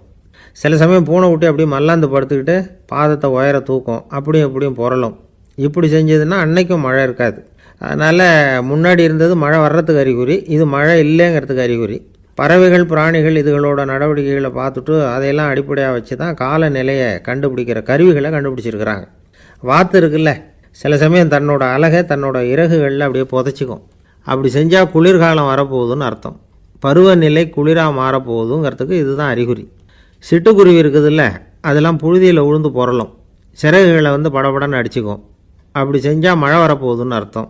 ஒன்று மட்டும் நாம் நல்லா தெரிஞ்சுக்கணும், இயற்கையின் சீற்றம்னு சொல்கிறோம் இல்லையா, இயற்கை ஏன் நம்ம மேலே கோவப்படுது? இயற்கையை நாம் அனுசரித்து போகிறதில்ல, அதனால் கோவப்படுது. காடுகளை அழிக்கப்படாது, விலங்குகளை கொல்லக்கூடாது, இயற்கை ஏற்படுத்தி வச்சிருக்கிற சமநிலையை கெடுக்கக்கூடாது. அதை புரிஞ்சுக்கிட்டு வாழ்ந்தோம்னா பூமியும் நடுங்காது, நாமளும் நடுங்க வேண்டிய அவசியம் இருக்காது. ஒருத்தர் இருந்தார், சாராய கடைக்கு போனாராம், நிறைய சாப்பிட்டார். அப்புறம் சொன்னார், இது ரொம்ப அற்புதமான சரக்கு போல் இருக்குது, உள்ளே போன உடனே இந்த பூமியே நடுங்கிறது மாதிரி இருக்குது எனக்கு அப்படின்னாராம். இதுக்கு கடைக்காரர் சொல்லியிருக்கார், நீங்கள் சாப்பிட்டது வெறும் பச்சை தண்ணி தாங்க, இப்போ ஏற்பட்டிருக்கிறது நிஜம் பூமி அதிர்ச்சி அப்படின்னாராம்.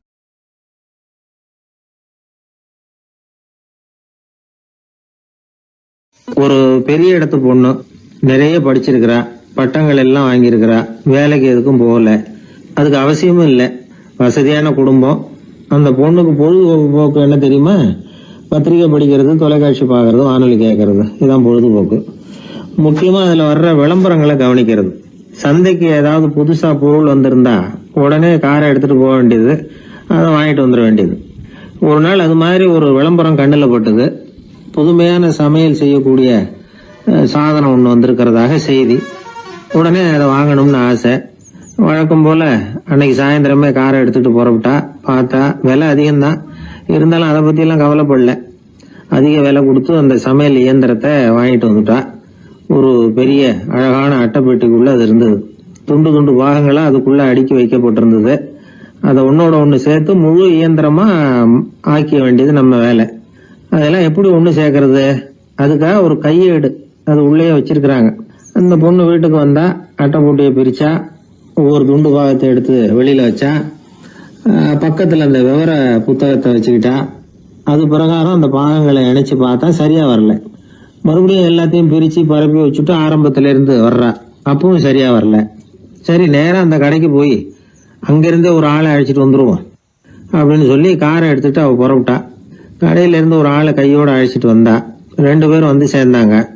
அங்க அவங்களுக்காக ஒரு ஆச்சரியம் காத்துக்கிட்டு இருக்கு வீட்டுல. என்ன ஆச்சுன்னா, அந்த சமையல் இயந்திரம் அழகா கோக்க போட்டு அங்க இருக்குது. அது மட்டும் இல்ல, அதுல சமையல் வேலையும் நடந்துகிட்டு இருக்குது. யார் அதை பண்ணது? அவளுக்கு ஆச்சரியம். சமையல் வேலை செய்கிற பணிப்பெண் அங்க வந்தா. வேலை செய்யறவோ, நான் தான் அதை செஞ்சேன்னா. அந்த பொண்ணுக்கு படிக்க தெரியாது, பள்ளிக்கூடத்துக்கே போனதில்லை, சமைக்க தெரியும், அவ்வளவுதான். படிப்பறிவு இல்லாத காரணத்தினால அந்த குறிப்பு புத்தகத்தையும் அவளால படிச்சிருக்க முடியாது. எப்படி இதை பொறுத்தனே அப்படின்னு ரொம்ப ஆச்சரியமா கேட்டாவோ. அந்த விவரம் தெரியாத பொண்ணு, பணி பொண்ணு சொல்றா, படிப்பறிவு இல்லாத போது மூளையை பயன்படுத்த வேண்டிய கட்டாயம் ஏற்படுது, வேற ஒண்ணும் இல்லை அப்படின்னாலாம். படிப்பு மூலமா அறிவை சேகரிச்சுக்கலாம், புத்திசாலித்தனத்தை சேகரிக்க முடியாது. தகவல் அறிவுங்கிறது ஞானம் ஆகாது அப்படின்னு சொல்லுவாங்க. அதுதான் இதுல முக்கியம். நம்மாலும் ஒருத்தன் ரயில்ல பிரயாணம் பண்ணா, ராத்திரி பூரா பயணம், விடிஞ்சதும் பார்த்தா அவன் பொட்டியே காணல, யாரா திருடிட்டு போட்டாங்க. அதுக்காக இவன் கவலைப்படணும்ல, கவலைப்படல, சிரிச்சுக்கிட்டு இருக்கிறான். எதிரில் இருந்தவர் கேட்டார், ஏங்க பெட்டியை அவனோ எடுத்துட்டு போட்டானே, அதுக்காக கவலைப்படலையா நீங்க அப்படின்னார். நான் எதுக்காக கவலைப்படணும், அதோட சாவி என்கிட்ட தானே இருக்கு அப்படின்னு இவன். தந்தியை விட வேகமா போகக்கூடியது எது அப்படின்னு கேட்டார் ஒருத்தர். வதந்தின்னார் இன்னொருத்தர். அவர் அப்படி சொன்னதுல ஒன்னும் தப்பு இல்ல. வதந்தி வேகமா பரவறதுக்கு என்ன காரணம்? 1க்கு 2 மிகைப்படுத்தி சொல்ற மனுஷ சுபாவம் ஒரு காரணம், சொல்றத அப்படியே நம்புறது இன்னொரு காரணம். எப்பொருள் யார் யார் வாய் கேட்பினும் அப்பொருள் மெய்ப்பொருள் காண்பது அறிவு அப்படின்னாரு வள்ளுவர். யாரு எதை சொன்னாலும் அதை அப்படியே நம்ப கூடாது, அறிவு வேலை செய்யணும். அதுல எந்த அளவுக்கு உண்மை இருக்குது அப்படின்னு கண்டுபிடிக்கணும். முக்கியமான பொறுப்புல உள்ளவங்களுக்கு எல்லாம் இது ரொம்ப முக்கியமா தேவைப்படுகிற ஒரு தகுதி. ஒரு நாட்டுல ஒரு சாதாரண ஆள் ஒருத்தன் இருந்தான். அவங்கிட்ட ஒரு கழுதை இருந்தது, ரொம்ப பிரியமா வளர்த்தான்.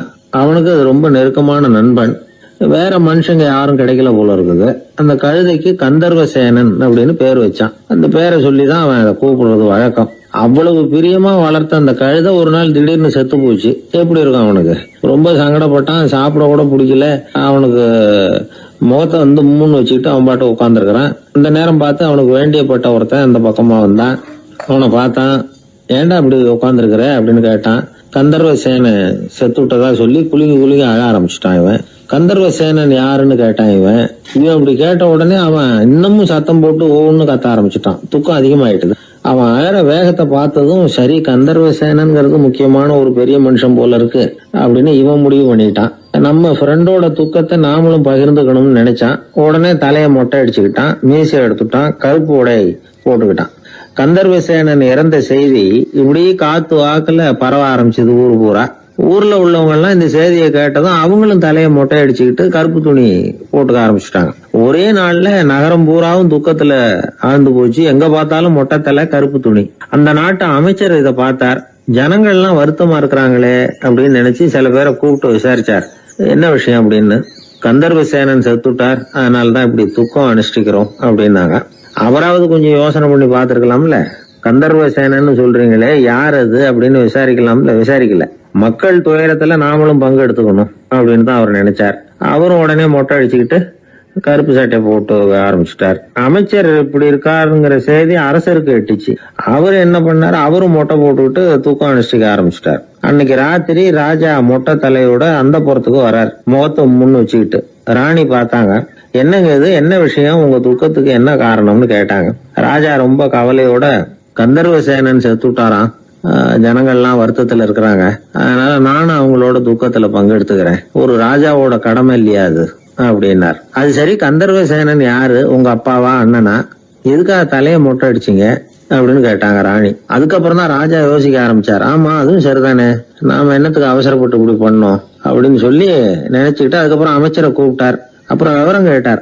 யாருங்க இது கந்தர்வ சேனங்கிறது யாருன்னு கேட்டார். அவரும் அதுக்கப்புறம் தான் யோசிக்க ஆரம்பிச்சார். அவரு ஜனங்களை கூப்பிட்டு விசாரிச்சார். ஒவ்வொருத்தரா விசாரிச்சுக்கிட்டே கடைசியா அந்த ஆளுகிட்ட போய் சேர்ந்தாங்க. கந்தர்வ சேனன் யாருன்னு கேட்டாங்க. என்னோட கழுதைன்னு அவன். ராஜாவும் மந்திரியும் தலையை தொங்க போட்டுக்கிட்டாங்க. எல்லாரும் சொல்றதையும் கண்ணை மூடிட்டு நம்ப ஆரம்பிச்சா கதை இப்படிதான் போய் முடியும். இந்த காலத்துல எல்லாம் சில பேர் சொல்ற விஷயம் கப்சா மாதிரி இருக்கும், ரீல் விடுறார் அப்படின்னு நினைப்போம். ஆனா அதுலயும் உண்மை இருக்கும். ஒருத்தர் ரொம்ப பெருமையா சொன்னார், சார் 10 பேர் ஒரே குடையில வந்தோம் சார், ஒரு சொட்டு தண்ணி கூட எங்க யார் மேலயும் படல சார் அப்படின்னார். 10 பேர் ஒரே குடையில வந்திருக்கிறாங்க, ஒரு சொட்டு தண்ணி கூட மேல படலையாம். பெருமையா சொன்னார். அது எப்படிங்கன்னு கேட்டோம். அவரு சொல்றாரு, ஏன்னா அப்ப மழையே பெய்யல சார் அப்படின்னார். ஒரு பெரிய ஆறு, அதை கடந்து அடுத்த பக்கம் போகணும். இந்த பக்கம் 8 பேர் நின்றுட்டு இருக்கிறாங்க. 8 பேரும் சேர்ந்து ஒரு குழுவா வந்திருக்கிறாங்க. இவங்க எல்லாருமே பண்டிதர்கள், குருமார்கள், அதாவது அறிவாளிகள். இவங்க எல்லாரும் அந்த ஆற்றை கடந்து அடுத்த கரைக்கு போகணும். அப்புறம் அங்க இருந்து பக்கத்துல இருக்கிற ஒரு ஊருக்கு போய் சேரணும். கரை ஓரமா ஒரு படகு கட்டி கிடந்தது, அதுல ஏறி உக்காந்தாங்க. அது மூலமா அடுத்த கரைக்கு போய் சேர்ந்தாங்க. அங்க போய் கரையேறின உடனே அவங்களுக்குள்ள ஒரு விவாதம். அறிவாளிகள் இல்லையா, அதனால ஒருத்தர் சொன்னார், இந்த படகு நமக்கு உதவி செஞ்சிருக்குது, அது செஞ்ச உதவி மூலமா தான் நாம 8 பேரும் இந்த ஆற்றை கடந்து இந்த பக்கம் வந்திருக்கிறோம்.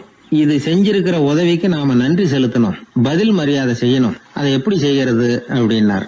இன்னொருத்தர் அதுக்கு ஒரு யோசனை சொன்னார். நமக்கு உதவி செஞ்சிருக்கிற இந்த படகுக்கு மரியாதையும் நன்றியும் செலுத்துகிற முறையில அதை நாம எல்லாரும் நம்ம தலைமையில சுமந்துகிட்டு போறதுதான் நியாயம். ஏன்னா நம்ம அது சுமந்தது இல்லையா, அதுக்கு பதிலா நாம அதை சுமக்கணும், அதுதான் சரியான நன்றியா இருக்கும் அப்படின்னார். இதுதான் சரியான யோசனைன்னு எல்லாரும் ஒத்துக்கிட்டாங்க. அவ்வளவுதான். உடனே அந்த படகை தூக்கி தலையில வச்சுக்கிட்டு 8 பேர் நடக்க ஆரம்பிச்சிட்டாங்க. அப்படியே அவங்க போக வேண்டிய கிராமத்துக்கு போய் சேர்ந்தாங்க. அந்த ஊர் மக்களுக்கு இது வேடிக்கையா இருந்தது. ஆச்சரியமா அவங்கள பார்த்தாங்க. ஏங்க எதுக்காக இப்படி செய்யறீங்க அப்படின்னு கேட்டிருக்கிறாங்க. படகுங்கிறது மனிதர்களை கரை சேர்க்கறதுக்காகத்தானே இருக்குது, நாம அதை எதுக்காக சுமக்கணும், அதை ஆற்றங்கரையிலேயே விட்டுட்டு வந்திருக்கலாமே அப்படின்னாங்க.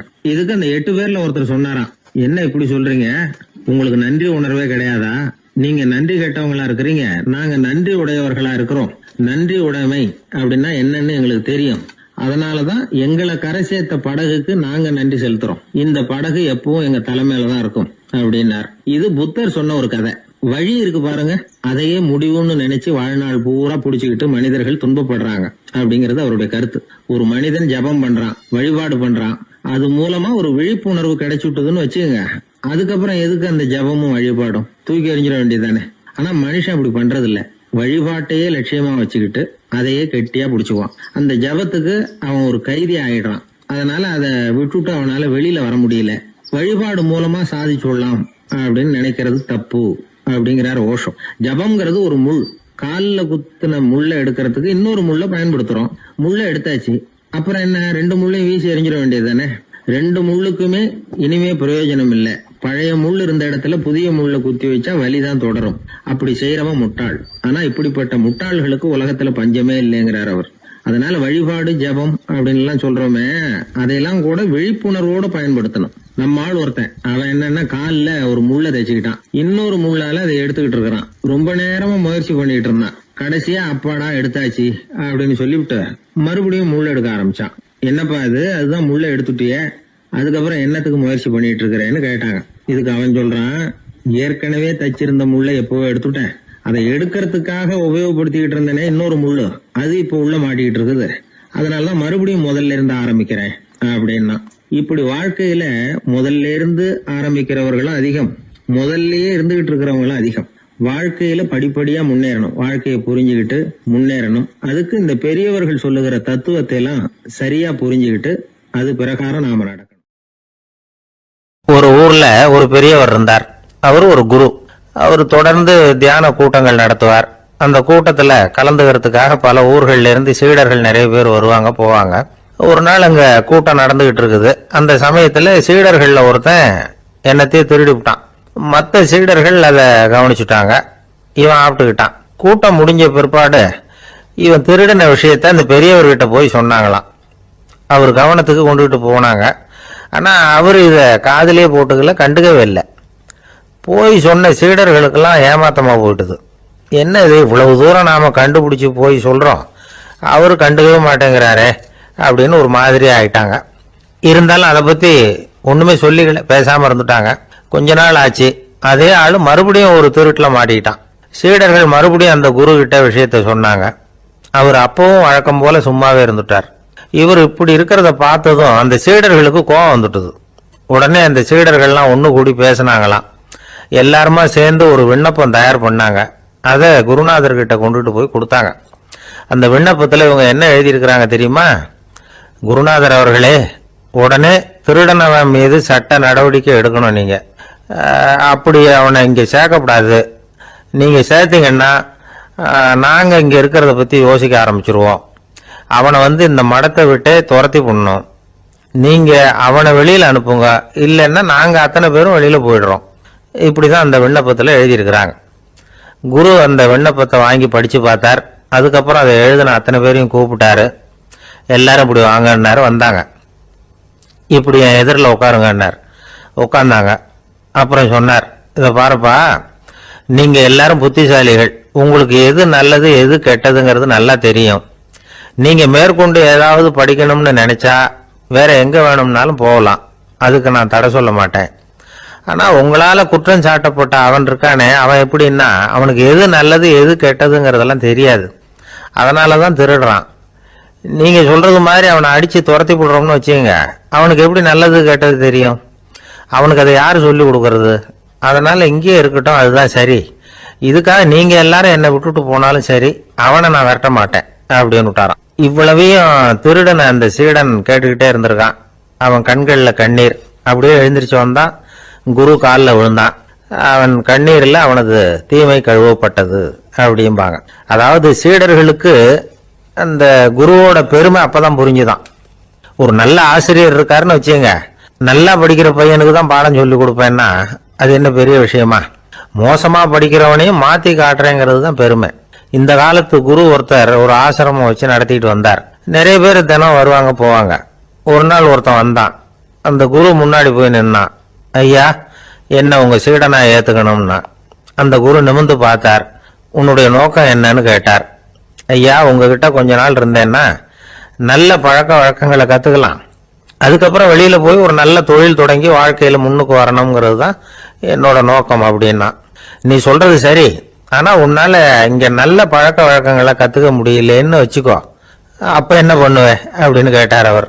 அப்படி ஆச்சுன்னா என்ன, உங்களை மாதிரியே ஒரு ஆசிரமம் ஆரம்பிச்சு அதுக்கு குருவா இருந்துட்டு போறேன் அப்படின்னு நானும். ஒரு ஆள் இருந்தார். அவரு தன்னை ஒரு குருன்னு சொல்லிக்கிட்டார். மௌன குரு, வாயே திறக்கிறது இல்லை. அவருக்கு 2 சீடர்கள் உண்டு. இவங்க தான் வர்றவங்க கிட்ட பேசுவாங்க, விளக்கம் கொடுப்பாங்க. ஒரு நாள் இந்த சீடர்கள் 2 பேரும் எங்கேயோ வெளியில போயிட்டாங்க.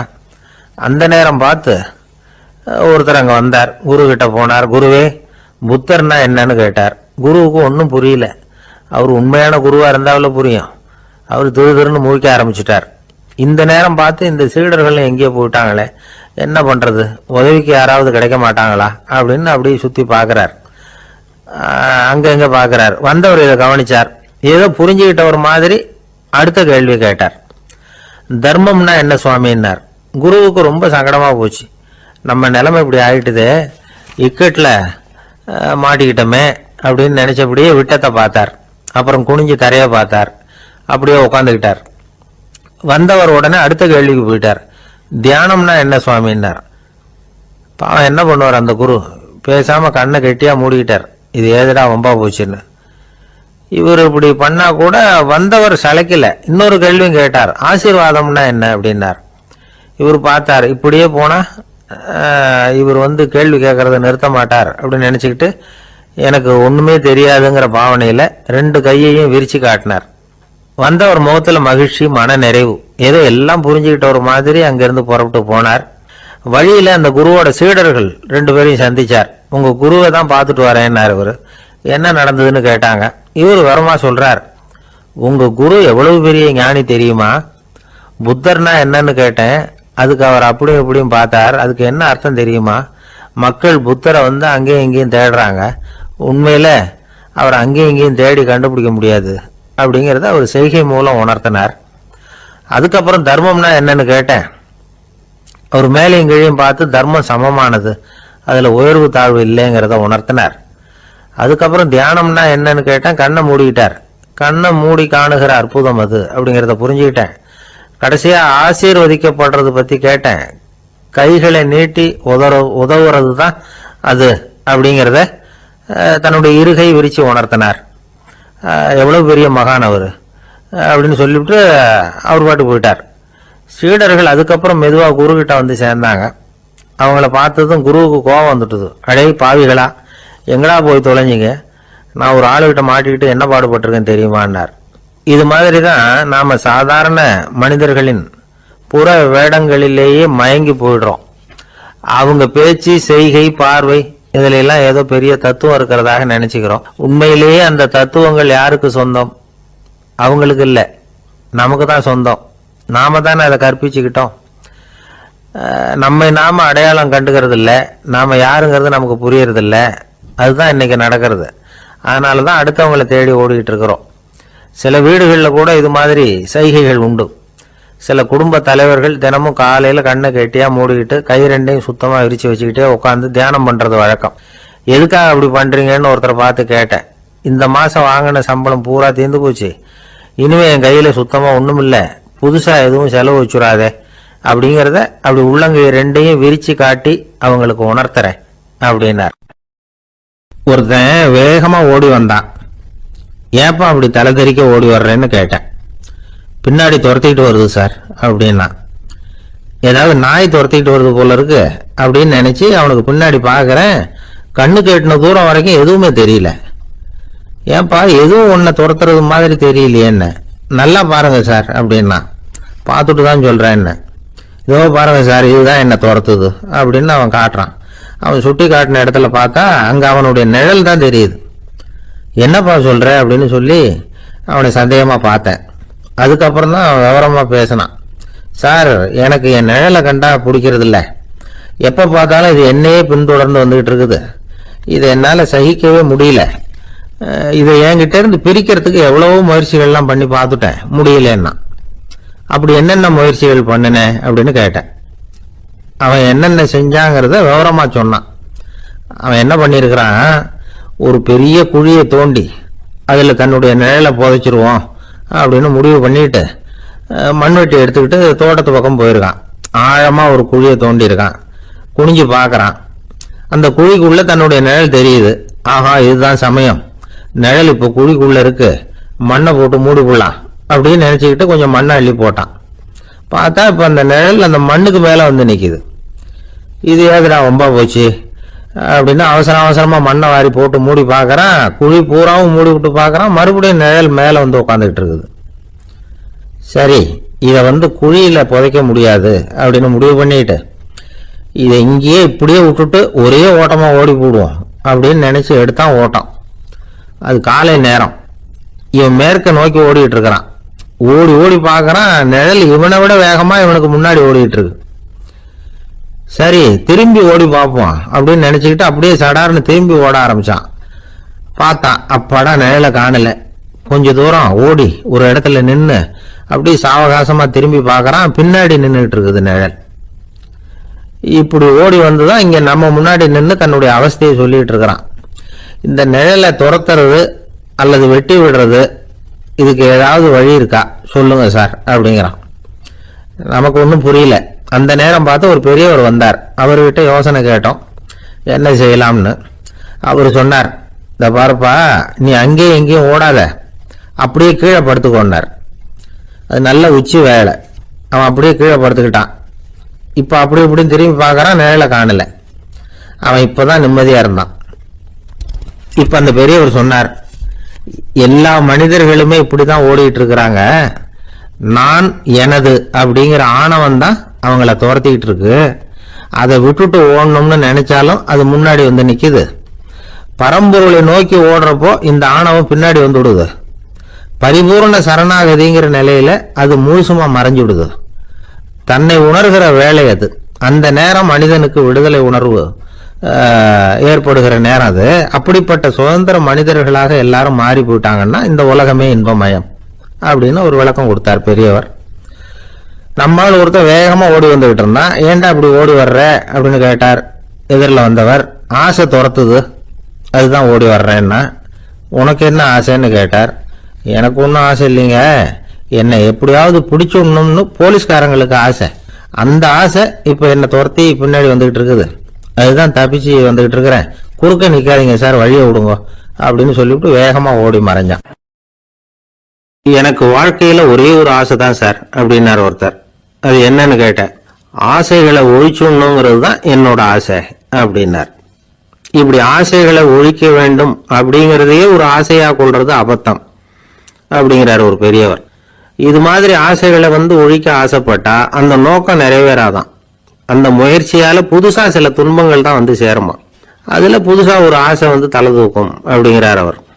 ஆசைகளை தானா விழ வச்சுடலாம். அதுக்கு வழி என்ன தெரியுமா? எந்த ஒரு ஆசையையுமே பூரணமா நிறைவேற்றிக் கொள்ள முடியாதுங்கிறத உணரணும். அதை உணர்ந்தா ஆசைகள் தானா வந்துடும். அதை விட்டுட்டு ஆசைகளை விட்டுடணுங்கிறதையே ஒரு ஆசையா வச்சுக்கிட்டு அதுக்காக கடுமையா முயற்சிகளையும் செஞ்சுக்கிட்டு நான் ஆசைகளை விட்டுட்டு ஞானோதயம் அடையறதுக்கு கடுமையா முயற்சி பண்ணிட்டு இருக்கிறேன் சார் அப்படின்னு சொல்லிட்டு இருந்தா எந்த காலத்திலையும் ஞானோதயம் வரப்போறது இல்லை. அதுக்கு பதிலாக துன்பம் தான் சேரும் அப்படிங்கிறது அவரோட கருத்து. எந்த ஒரு ஆசையையும் பூரணமா நிறைவேற்றி கொள்ள முடியாது அப்படிங்கிறத உணரணும். ஒரு ராஜா, அவர் மனசுல அமைதி இல்லை, எப்பவும் கஷ்டப்பட்டுக்கிட்டே இருந்தார். இந்த துன்பத்தை போக்குறதுக்கு பல வழிகள்ல என்னென்னமோ முயற்சியெல்லாம் பண்ணி பார்த்தார். ஒன்னும் சரியா வரல. கடைசியா ஒரு காரியம் பண்ணார். அதாவது ஒரு வேதாந்தியை தேடிட்டு போனார். அவரை பார்த்து கேட்டார், ஐயா, என்னுடைய துன்பங்கள்ல இருந்து நான் விடுபடணும், அதுக்கு சுலபமா ஏதாவது ஒரு வழி இருந்தா சொல்லுங்களேன் அப்படின்னு கேட்டுக்கிட்டார். அதுக்கு அந்த வேதாந்தி சொன்னார், அதுக்கு ஒரு வழி சொல்றேன், அது மாதிரி செய். அதாவது உன்னுடைய ராஜ்யத்துக்குள்ள போதுங்கிற மனசோட வாழற ஒருத்தனை கண்டுபிடிக்கணும். அப்படி கண்டுபிடிச்சு அவனுடைய சட்டையை வாங்கி நீ போட்டுக்கணும். அப்படி போட்டுக்கிட்டா உன்னுடைய துன்பம் தீர்ந்துரும் அப்படின்னார். உடனே ராஜாவுக்கு ரொம்ப மகிழ்ச்சி. அரண்மனையில இருந்த அத்தனை பேரையும் ஆளுக்கு ஒரு பக்கமா அனுப்புனார். தேட சொன்னார். போதுங்கிற மனசுடைய ஒருத்தனை கண்டுபிடிச்சு கொண்டுட்டு வாங்க அப்படின்னார். எங்கெங்கயோ தேடி கடைசியா ஒரு ஆளை கண்டுபிடிச்சாங்க. அவன் போதுங்கிற மனசோட இருக்கிறவன் தான். ஆனா அவன்கிட்ட சட்டை எதுவும் இல்லை. இடையில கட்டியிருக்கிற துண்டே போதுங்கிற மனசோட அவன் வாழ்ந்துகிட்டு இருக்கிறான். சட்டை இருந்தாவில் ராஜா வாங்கி மாட்டிக்க முடியும். அந்த வேதாந்தி ஏன் அப்படி சொன்னாருங்கிறதுக்கான அர்த்தம் இப்பதான் ராஜாவுக்கு புரிஞ்சுதான். இதுவரைக்கும் சொன்னதெல்லாம் ஞான மார்க்கத்தை தேடிட்டுறவனுக்கான உள்ள தகவல். இப்போ இன்னைக்கு இளைஞர்கள் இதை கேட்டுட்டு நமக்கு ஆசையே வேணாம் அப்படின்னு முடிவு பண்ணிவிட்டா வாழ்க்கையில முன்னேறவே முடியாது. நம்முடைய முயற்சிக்கு ஆசைதான் தூண்டுகோல். அதனால இந்த ஆசையையும் அந்த ஆசையையும் போட்டு குழப்பிக்க கூடாது. ஆனா ஒண்ணு, பேராசை நமக்கு தேவையில்லை. நாம படுற ஆசையிலேயும் ஒரு நியாயம் இருக்கணும். ஏன்னா நம்மள சில பேர், நீங்க தான் சார் சொன்னீங்க, அதனாலதான் ஆசைப்பட்டேன், அரைதான் கிடைச்சது மிச்சம் அப்படிம்பாங்க கன்னத்தை தடவிக்கிட்டே. அதனால இப்பெல்லாம் எந்த தகவலை சொன்னாலும் ரொம்ப எச்சரிக்கையா இருக்க வேண்டி இருக்குது. ஒரு ஆளு ஒரு கடை வச்சு வியாபாரம் பண்ணிட்டு இருந்தான். அவனுக்கு ரொம்ப பேராசை, நிறைய பணம் சேர்க்கணும்னு. திடீர்னு ஒரு நாள் அவனுக்கு உடம்பு ரொம்ப சுகம் இல்லாம போயிட்டுது. இனிமே பிழைக்கிறது கஷ்டங்கிற நிலைமை. மரண படுகையில இருக்கிறான். சொந்தக்காரங்கள்லாம் சுத்தி உட்கார்ந்து இருக்கிறாங்க. இவன் மெதுவா கண்ணை திறந்து பாக்குறான். என் வீட்டுக்காரி எங்கன்னா, இதோ இருக்கேன் அப்படின்னாங்க அந்த அம்மா. பசங்கள்லாம் எங்கேங்கிறான். இதோ பக்கத்துலதான் நின்றுட்டு இருக்கிறோங்கிறாங்க. பொண்ணுங்க எங்கேங்கிறான். எல்லாம் இங்கதான் இருக்கிறோம் அப்படிங்கிறாங்க. எல்லாம் இங்கதான் பக்கத்துலதான் இருக்கோம், நீங்க கவலைப்படாதீங்கன்னு சொல்றாங்க எல்லாம். அவன் மெதுவா கஷ்டப்பட்டு வாயை திறந்து, அட பாவீங்களா, எல்லாரும் இங்க இருந்தா அங்க கடையை யாரு கவனிக்கிறது அப்படின்னா. ஜப்பான்ல உள்ள ஒரு புத்த விகாரை, அங்க ஒரு வயசான பௌத்த குரு தங்கியிருக்கிறார். ஒரு நாள் ராத்திரி கடுமையான குளிர், அவரால் தாங்க முடியல. பார்த்தார், மரத்துல செஞ்ச புத்த சிற்பங்கள் அங்க நிறைய இருந்தது. அதுல ஒன்ன எடுத்து அதுக்கு தீ மூட்டி அந்த நெருப்புல குளிர் காஞ்சிட்டு இருக்கிறார். மர சிற்பம் தீ வச்சதும் படபடன்னு வெடிக்க ஆரம்பிச்சுட்டுது. அந்த சத்தத்தை கேட்டதும் அந்த புத்த விகாரையின் குருக்கள் வெளியில ஓடி வந்தார். இவர் ஆனந்தமா குளிர் காஞ்சிக்கிட்டு இருக்கிறார். அவரால் பொறுத்துக்க முடியல. தெருவில் தெரிஞ்சுக்கிட்டு இருந்த அந்த பெரியவரை இங்க தங்க அனுமதிச்சதே அவரு தான். இவர் இப்படி பண்றாருன்னு நினைச்சுக்கிட்டே அவரை கோபமா பார்த்தார். ஏன் இப்படி கோபமா பாக்குறீங்க, இப்படி வந்து உட்காருங்க அப்படிங்கிறாரு இவர். அவருக்கு இன்னமும் கோபம் வந்துட்டுது.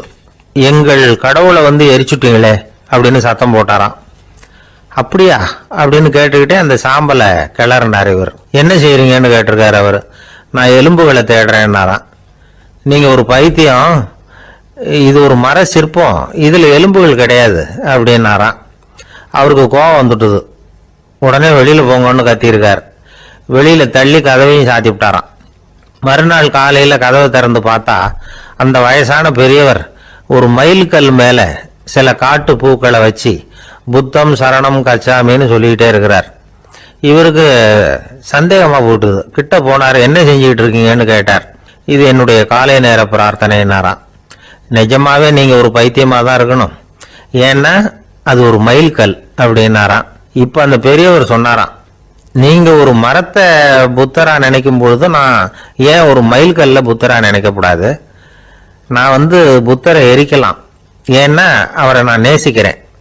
அந்த சிற்பம் வந்து மரத்தால் ஆனதுங்கிறது எனக்கு தெரியும். நான் ஒரு மயில்கல்ல தொழலாம், ஏன்னா அது எனது பூக்களை தாங்குது. நான் இந்த மயில்கல்லுக்குள்ள மறைஞ்சிருக்கிற புத்தரை பார்க்கிறேன். யாராவது ஒரு சிற்பி இதை சிலையாக்கினாதான் நீங்க புத்தரை பார்க்க முடியும். அன்னைக்கு ரொம்ப குளிரா இருந்தது. நான் எனக்குள்ள இருக்கிற புத்தரையும் பாதுகாக்கணும். உள்ளே இருக்கிற புத்தரை காப்பாத்துறதுக்காக வெளியில உள்ள புத்தரை எரிக்கலாம், அதுல ஒன்றும் தப்பு இல்லை. அது அவருடைய போதனையிலேயே இருக்கு. உனக்குள் ஜோதியாக இரு அப்படிங்கிறது அவருடைய போதனை. என்னுடைய புத்தர் வந்து குளிர்ல நடுங்கிட்டு இருந்தார். அந்த மர சிற்பங்கள் வெயில் மழையில உணர்ச்சி இல்லாம இருந்தது, அதனால அப்படி பண்ணினேன். ஆனா நீங்க என்ன பண்ணீங்க? நான் ஒரு மர புத்தரை எரிச்சதுக்காக உயிருள்ள புத்தரை வெளியில தள்ளி கதவை சாத்தினீங்க அப்படின்னாராம் அந்த பெரியவர். உண்மையான பக்திங்கிறது இதுதான். அதாவது உனக்குள் ஜோதியாக இரு அப்படின்னு புத்தர் சொன்னார் இல்லையா, அது மாதிரி தனக்குள் ஜோதியாக இருக்கிற இந்த காலத்து ஆசாமிகள் நிறைய பேர் உண்டு. எப்பவும் போதையிலேயே இருக்கிறவங்க. ஒரு நாள் நடு ராத்திரி ஒரு மது கடையில ஒரு ஆள் அங்குள்ள சிப்பந்திகள் கிட்ட கேட்டுக்கிட்டு இருக்கிறான்.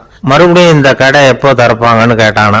நாளைக்கு காலையில 8 மணிக்கு திறப்பாங்க அப்படின்னு நானா அங்க இருந்த ஆள். அவன் திருப்பி திருப்பி அதையே கேட்டுக்கிட்டு இருக்கான். இவனுக்கு பதில் சொல்லி சொல்லி அழுத்து போச்சு. அதான் சொல்றேன் ஐயா, நாளைக்கு காலையில வா அப்படின்னாங்களாம். அதுக்கு இவன், நான் வர்றதுக்காக கேட்கலையா, நேத்திக்கு வந்தவன் உள்ளேயே மாட்டிக்கிட்டேன், வெளியில போறதுக்காக கேட்டேன் அப்படின்னு. ராமகிருஷ்ணர் வாழ்ந்த காலத்துல நடந்த ஒரு நிகழ்ச்சி இது. அப்போ ஒரு ஓவியர் இருந்தாராம். அவருக்கு ஒரு ஆசை, ராமகிருஷ்ணர் படத்தை வரையணும். அதை அவர்கிட்டயே கொண்டுட்டு போய் காட்டி அபிப்பிராயம் கேட்கணும். இதுதான் அந்த ஓவியரின் ஆசை. உடனே ராமகிருஷ்ணர் படத்தை வரைஞ்சி முடிச்சார். அதை எடுத்துக்கிட்டு போனார். இவர் போன சமயம் அங்க ராமகிருஷ்ணர் சீடர்களோட உட்கார்ந்துருக்கிறார். விவேகானந்தர் அங்க இருக்கிறார்.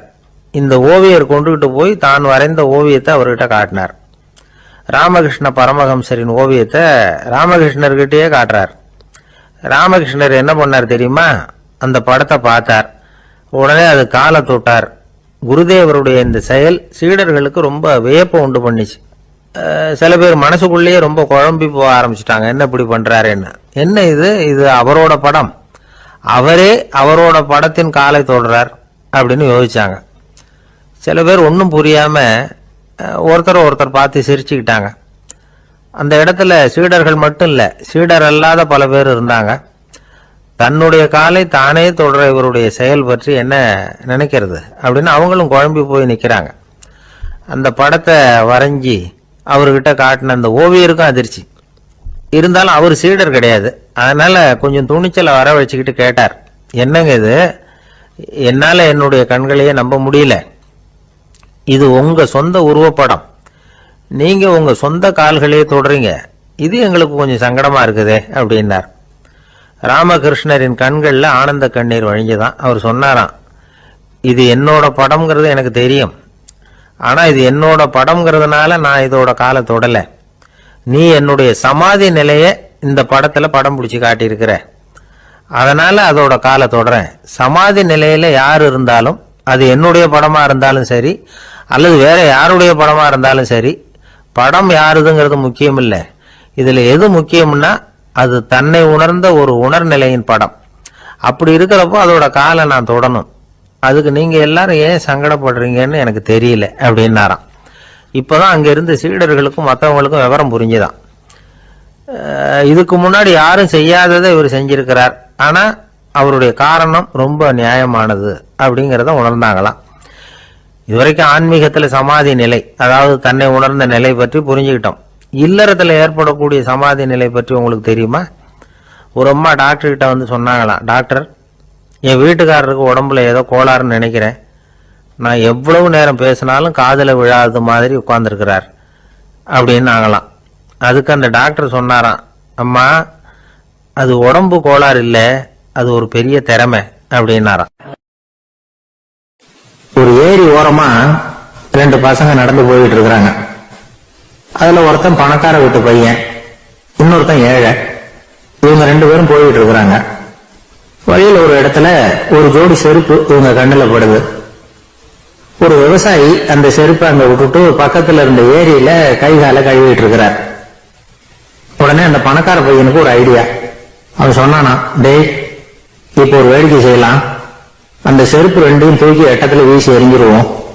அந்த ஆள் வந்து பார்த்துட்டு செருப்பை தேடி அல்லாடுவான், அங்கேயும் இங்கேயும் ஓடுவான், திருன்னு முழிப்பான். அதை பார்த்து நாம ரசிக்கலாம், நல்ல தமாஷா இருக்கும் அப்படின்னு இருக்கான். இப்படி சொல்லிட்டு அந்த செருப்புகளை தூக்கத்துக்கு போனானா. கொஞ்சம் பொறு அப்படின்னானா அந்த ஏழை பையன்.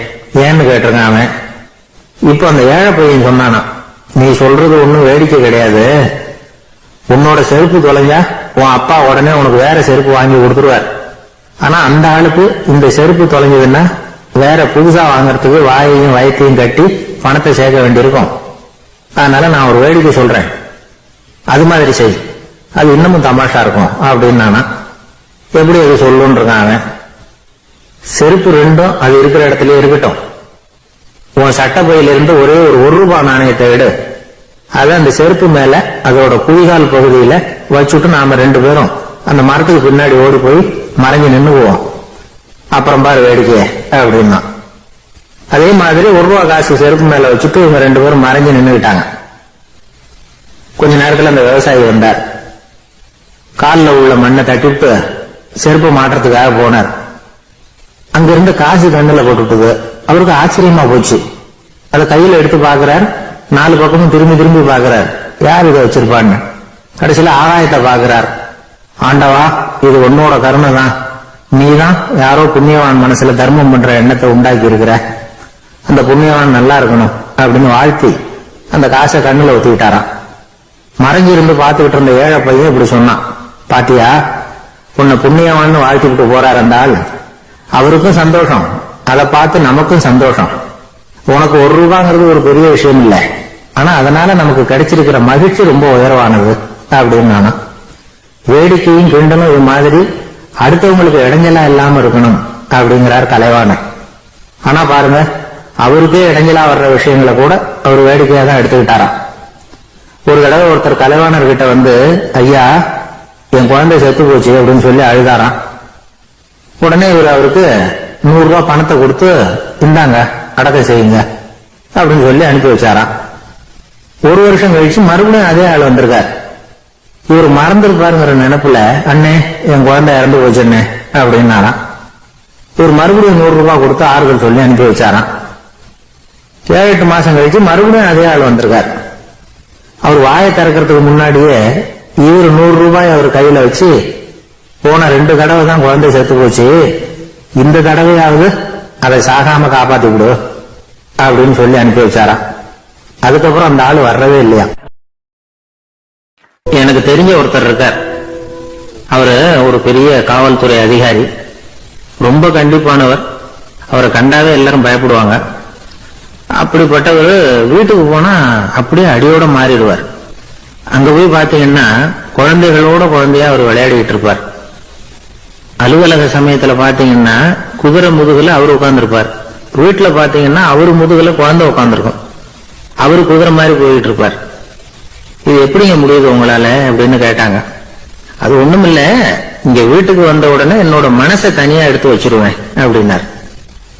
அது என்னங்க உங்க சட்டப்பயிலியா இருக்குது மனசு, அது தனியா எடுத்து வைக்கிறதுக்கு அப்படின்னு கேட்டாங்க. அப்படி இல்லைங்க, இது ஒரு பயிற்சி, மனப்பயிற்சி, அவ்வளவுதான் அப்படின்னார். இப்படி சமயம் பார்த்து மனசை தனியா வச்சுவிட தெரிஞ்சவங்க வாழ்க்கையில எப்பவும் உற்சாகமா இருப்பாங்க அப்படிங்கிறது பெரியவங்க கருத்து. ஒரு டாக்டர் ஆஸ்பத்திரியில் இருக்கிற வரைக்கும் டாக்டரா இருக்கலாம், அவர் மனைவிட்டையும் அவர் டாக்டரா இருக்க வேண்டிய அவசியம் இல்லை. ஒரு வக்கீல் கோர்ட்ல இருக்கிற வரைக்கும் வக்கீலா இருக்கலாம், வீட்டுக்கு வந்ததுக்கு அப்புறமும் வக்கீலா இருக்க வேண்டிய அவசியம் கிடையாது. வீட்டுல குழந்தைகள் கிட்ட விளையாடும் போதும் அதுகள் கிட்ட ஃபீஸ் கேட்டுக்கிட்டு இருக்க கூடாது.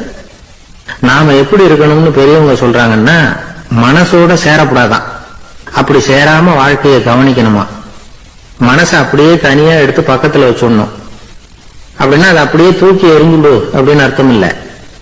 ஏன்னா மனசுங்கிறது நமக்கு உபயோகப்படக்கூடிய ஒண்ணுதான்.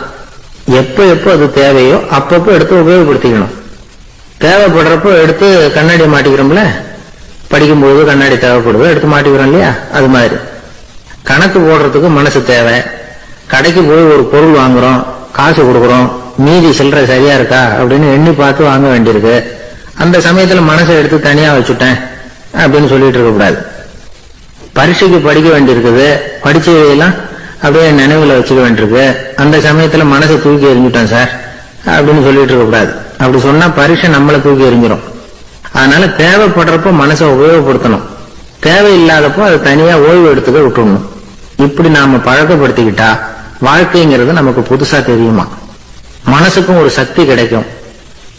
எந்திரங்களுக்கு ஓய்வு கொடுக்கிற மாதிரி மனசுக்கும் ஓய்வு கொடுக்கணும், இல்லைன்னா அது களைச்சு போயிடும். குழந்தைகள் மனசை சுமந்துகிட்டு இருக்கிறது இல்ல, இது முதியவர்கள் குழந்தைகள் கிட்ட இருந்து கத்துக்க வேண்டிய ஒரு பாடம். ஆனாலும் இந்த கால குழந்தைகள் கிட்ட ரொம்ப எச்சரிக்கையா இருக்க வேண்டியிருக்கு. ஒரு தாத்தாவும் பேரனும் விளையாடிக்கிட்டு இருக்கிறாங்க.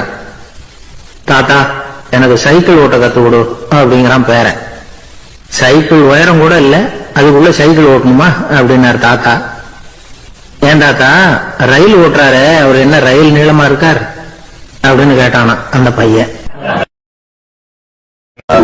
இருக்கிறாங்க அந்த வழியா போறவங்க வர்றவங்க எல்லாம் அந்த இடத்துல நின்று அது என்ன மண்டபம் அப்படின்னு விசாரிக்க ஆரம்பிச்சாங்க. அந்த அப்பாவும் பிள்ளையும் தான் வர்றவங்களுக்கு எல்லாம் விவரம் சொல்லிட்டு இருக்கிறாங்க. அதாவது இந்த இடத்துல ஒரு பெரிய மகான் சமாதி ஆயிருக்கார், அவர் சமாதியான இடத்துல இந்த நினைவு மண்டபத்தை கட்டி இருக்கிறோம் அப்படின்னாங்க. ஊரு பூரா இந்த செய்தி பரவிச்சு. நிறைய பேர் அந்த இடத்தை தேடி வர ஆரம்பிச்சாங்க. இங்க கொஞ்ச நேரம் உட்காந்துட்டு போனா மனசுக்கு ஒரு நிம்மதி கிடைக்குது அப்படின்னாங்க. அங்க இருந்த உண்டியல்ல நிறைய காசு போட்டுட்டு போறாங்க. பணம் விடுவிடுன்னு நிறைய சேர ஆரம்பிச்சுட்டுது. பணம் நிறைய சேர்ந்த உடனே அந்த அப்பாவுக்கும் பிள்ளைக்கும் தகராறு வந்துட்டுது. பணம் சேர்ந்தாலே சொத்து தகராறு வரத்தானே செய்யும், அது மாதிரி வந்துட்டுது. பையன் அடிக்கடி நிறைய பணம் கேட்க ஆரம்பிச்சான்.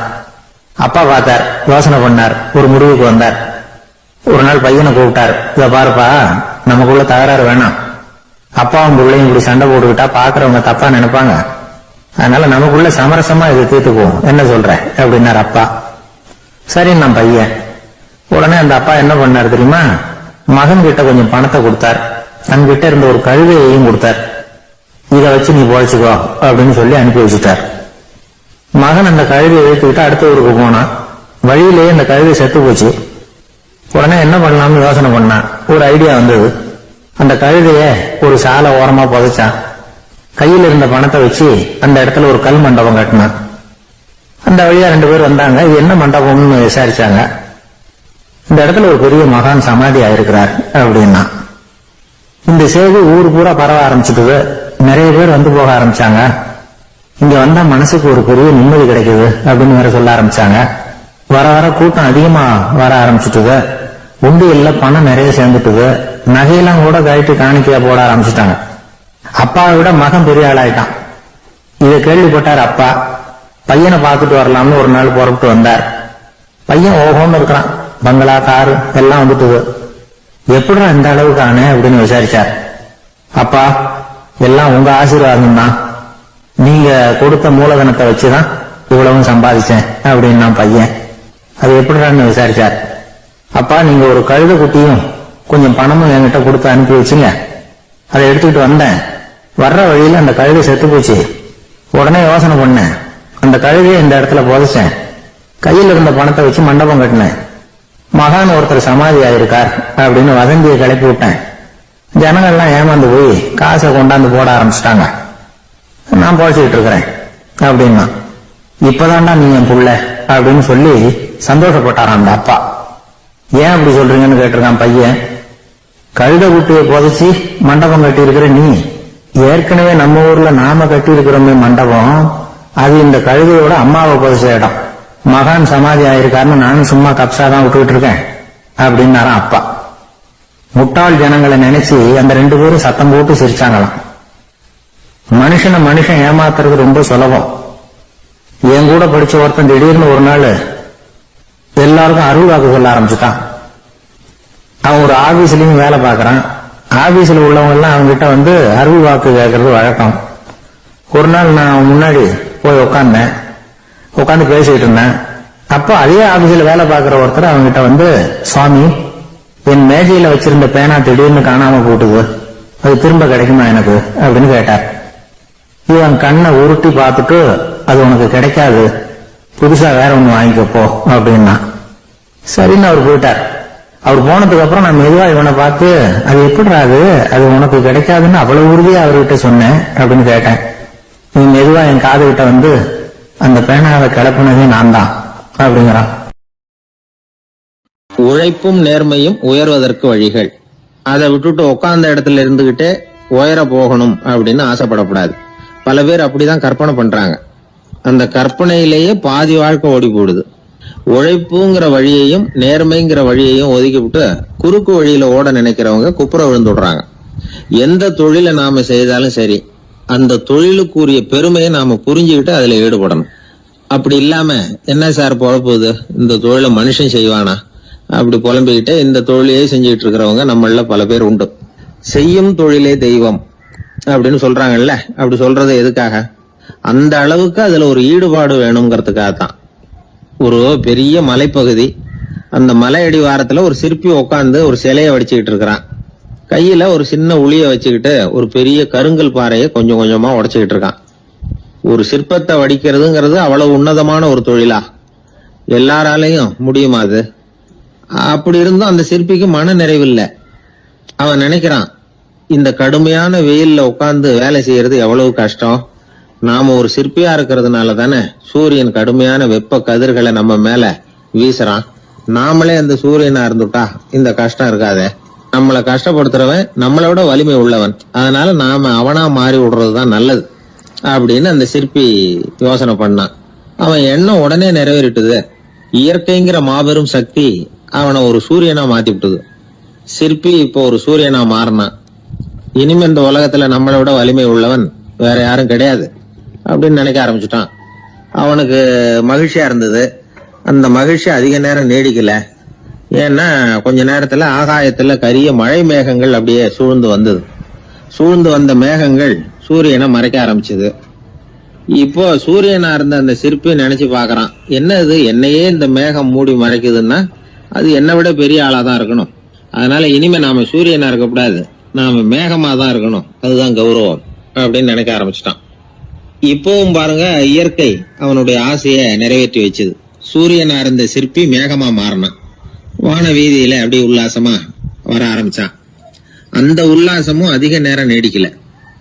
எதிரில பார்த்தா பிரம்மாண்டமான மலைகள் வழியை அடைச்சிட்டு நிக்குது. வேகமா வந்த மேகம் மலையில மோதிக்கிட்டுது. அந்த மலையை தாண்டி அப்பால செல்ல முடியல. இப்போ அந்த மேகம் நினைக்குது, நாம எந்த தடையும் இல்லாம அந்தரத்துல மிதந்து வர்றோம். நம்மையே போக விடாம தடுக்குதுன்னா அந்த மலைக்கு எப்பேற்பட்ட வலிமை இருக்கணும். இனிமேல நாம மேகமா இருந்து பிரயோஜனம் இல்ல, இருந்தா மலையா இருக்கணும், அதுதான் பெருமை அப்படின்னு நினைக்க ஆரம்பிச்சான். இப்பவும் பாருங்க, இயற்கை அவனுடைய ஆசையை நிறைவேற்றி வச்சது. மேகமா இருந்த சிற்பி மலையா மாறினான். பெரிய மலை பூமிக்கும் வானத்துக்குமா நின்றுகிட்டு இருக்கு. இனிமே நமக்கு எந்த கவலையும் இல்லை அப்படின்னு நினைச்சது அந்த மலை. இப்படி நினைச்சுக்கிட்டு இருந்த வேளையில அந்த மலையோட காலடியில அடிவாரத்துல ஏதோ சத்தம் கேட்டது.